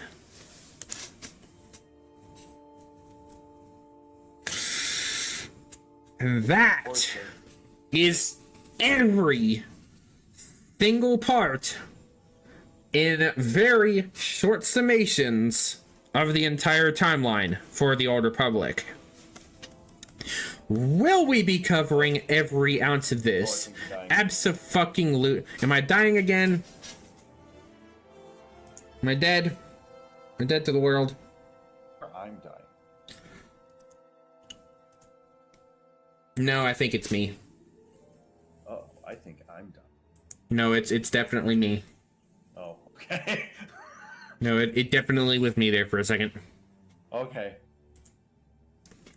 So yeah, we are officially through the timeline of everything the Old Republic era covers. Will we cover all of this? Absolutely not.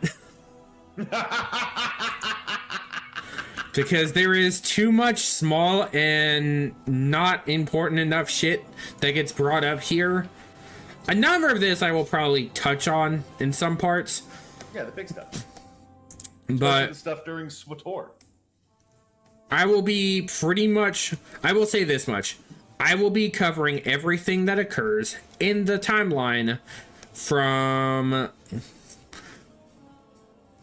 Looking at it, we're probably looking the post-Mandaron period. Everything from the post-Mandaron period onward to about the end to about where Onslaught currently is, and the Dragulch period of the the Dragulch period of the Old Republic. Everything from post Mandaron to the Dragulch period will be the keynotes of those will be covered in full, partly as part of our gameplays, because we will be covering all of the Old Republic games at some point through our channel. KOTOR, KOTOR 2, and the MMO all will be played through, so you get your show run of the entire story of those, as well as individual stories on those planets that will come up later. Because we will be doing planet stories we'll do planet stories in a single run. We will not do them as every run. We'll do them as we'll do them in the first runs of each side, because there are parts that we would have to do in other faction perspectives. So okay, so we would just flip-flop between the two. Yeah, pretty much. Okay, that's fine. That's doable. So we'll end up doing that. We will not do them in our second. We will not do the extra stuff in second runs. We will only be doing the initial runs. So we're not going to be doing everything we will guarantee at least the planet storylines will be done, but we won't do all the extra side ones on the planets. Every planet, we will at least do every planet storyline as each character we play. And we will be doing, each of us will do 4 apiece. I'll be doing a warrior more likely when we do Sith, and I think you have your Inquisitor. We do have a playthrough already that will probably pick up with those two. We'll probably pick up that playthrough to continue them. And after that, I think we will look at, I think from beyond that, we're probably going to look at, I think I'm doing the Knight, or am I doing the Knight or the Consular when we do the Jedi? I don't know. Yeah, we'll figure that one out. I know I don't have the Consular story done, so I may end up doing that one, so I may let you do the Knight. I don't have either of them done, so that's fine. I figured the Trooper and the Smuggler, I think you're probably going to want the Smuggler. Yes. And Agent Bounty Hunter, I feel like that one may be the one we fight over. That one may be the one we fight over. Rochambeau. Rochambeau. John Ken.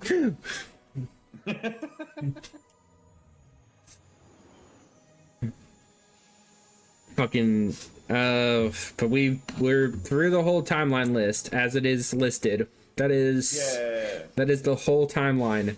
There's some interesting bits that do occur, but for the most part it is a lot of crazy shit. Yes.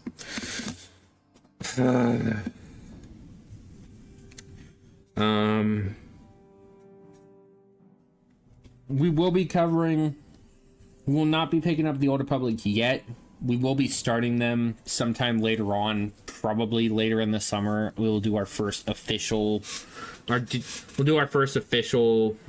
piece of that lore. And I think when we do, I think the one I want to cover, because it's a Mandalorian Wars bit, I think we may end up covering the actual, the Sith Empire's origins.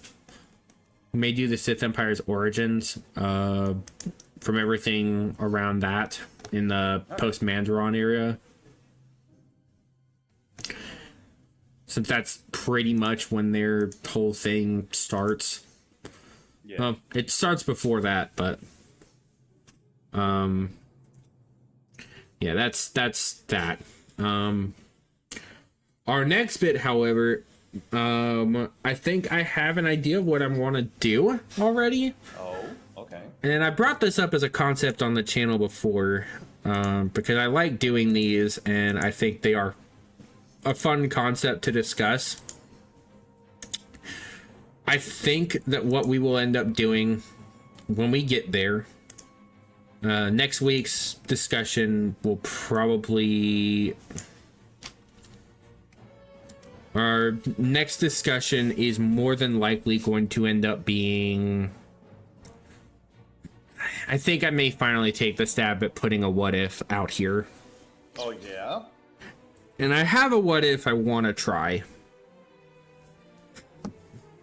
So this one is going to, so this what if in particular is probably going to be one of my longer ones that I've thought up. Okay. And this is the what if tale of what, and this is probably one a lot of people have thought up already, but what if Anakin never turned to the dark side? Oh, hell yeah. We'll kind of stick with something basic for this first one, because I have a bunch that I really want to do. Like, I've got one I want to do where Obi-Wan actually falls to the dark side. Oh, okay. There's another I have that Dooku doesn't join Palpatine. So would the Obi-Wan be he falls to the dark side, like, after Qui-Gon? No. So the exact point that I'll get into that one when we actually cover it, but okay. There is a point that I think a lot of people would probably wager would have been a possible note he could have turned. So for those that may know, I'm eager to see it in the comment section of the video. Post it up down there what you think it may be. But we're gonna start with, we're gonna do one of my longer ones that I thought up. We're gonna do Anakin. What if Anakin never turned to the dark side? Sounds dope. So this will be my own chance to kind of push a bit of my own like theory crafting and creativity to people on the internet. So this is gonna kind of be an interesting gambit.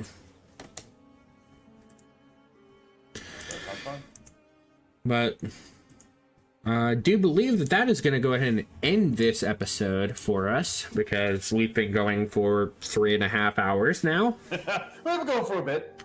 We've been going for a bit. Good bit running. But we had a lot to cover, because we were going to cover the general timeline, and there's a lot. I did try to skim over a lot of the early, like, oh, this planet experienced the climate change. It's just kind of a nothing planet. It's this planet experienced this change. Like, I try to make notes of at least the ones that were settled, but there were definitely a lot that pop up later on where nonsense starts really occurring, and there's a bunch of minor bullshit that occurs that is like loosely noted down and not detailed to a lot of degree. So it looking at it, there's a lot of failure on that part, but not the biggest issue in the room. Deal with it when problems arise like that, but for now at least we will accept what is and what isn't. We'll be covering a lot of this later on in the summer. There's some stuff I do want to talk about before that, and I do also want to start putting out some of these what ifs, one of these what if discussions. So next week we'll be doing what if Anakin never turned to the dark side. Do tune in like we will be online at least 30 minutes after this would go, 30 minutes after we wrap this one up roughly. I'll be online with Crafty and Damien. We're gonna be doing Borderlands, so stay tuned for that on the Twitch side, and later on the YouTube for the VOD. And me and Jake will be back later on tonight as of recording this, for more Bounty Hunter. Yeah, we're gonna be playing through that one, because that is going to be an interesting time. I can say that much. Oh yeah, I mean, it's been interesting so far. It's definitely been fucking insane. That one fucking one fucking building climb, monster closets. Yep. Monster closets everywhere. Everywhere, dude. But I hope you all enjoy. Make sure you hit all the buttons, check out all the other series, and until next time, everybody, this has been the Freelancer signing off. Until then, goodbye, everyone. Goodbye.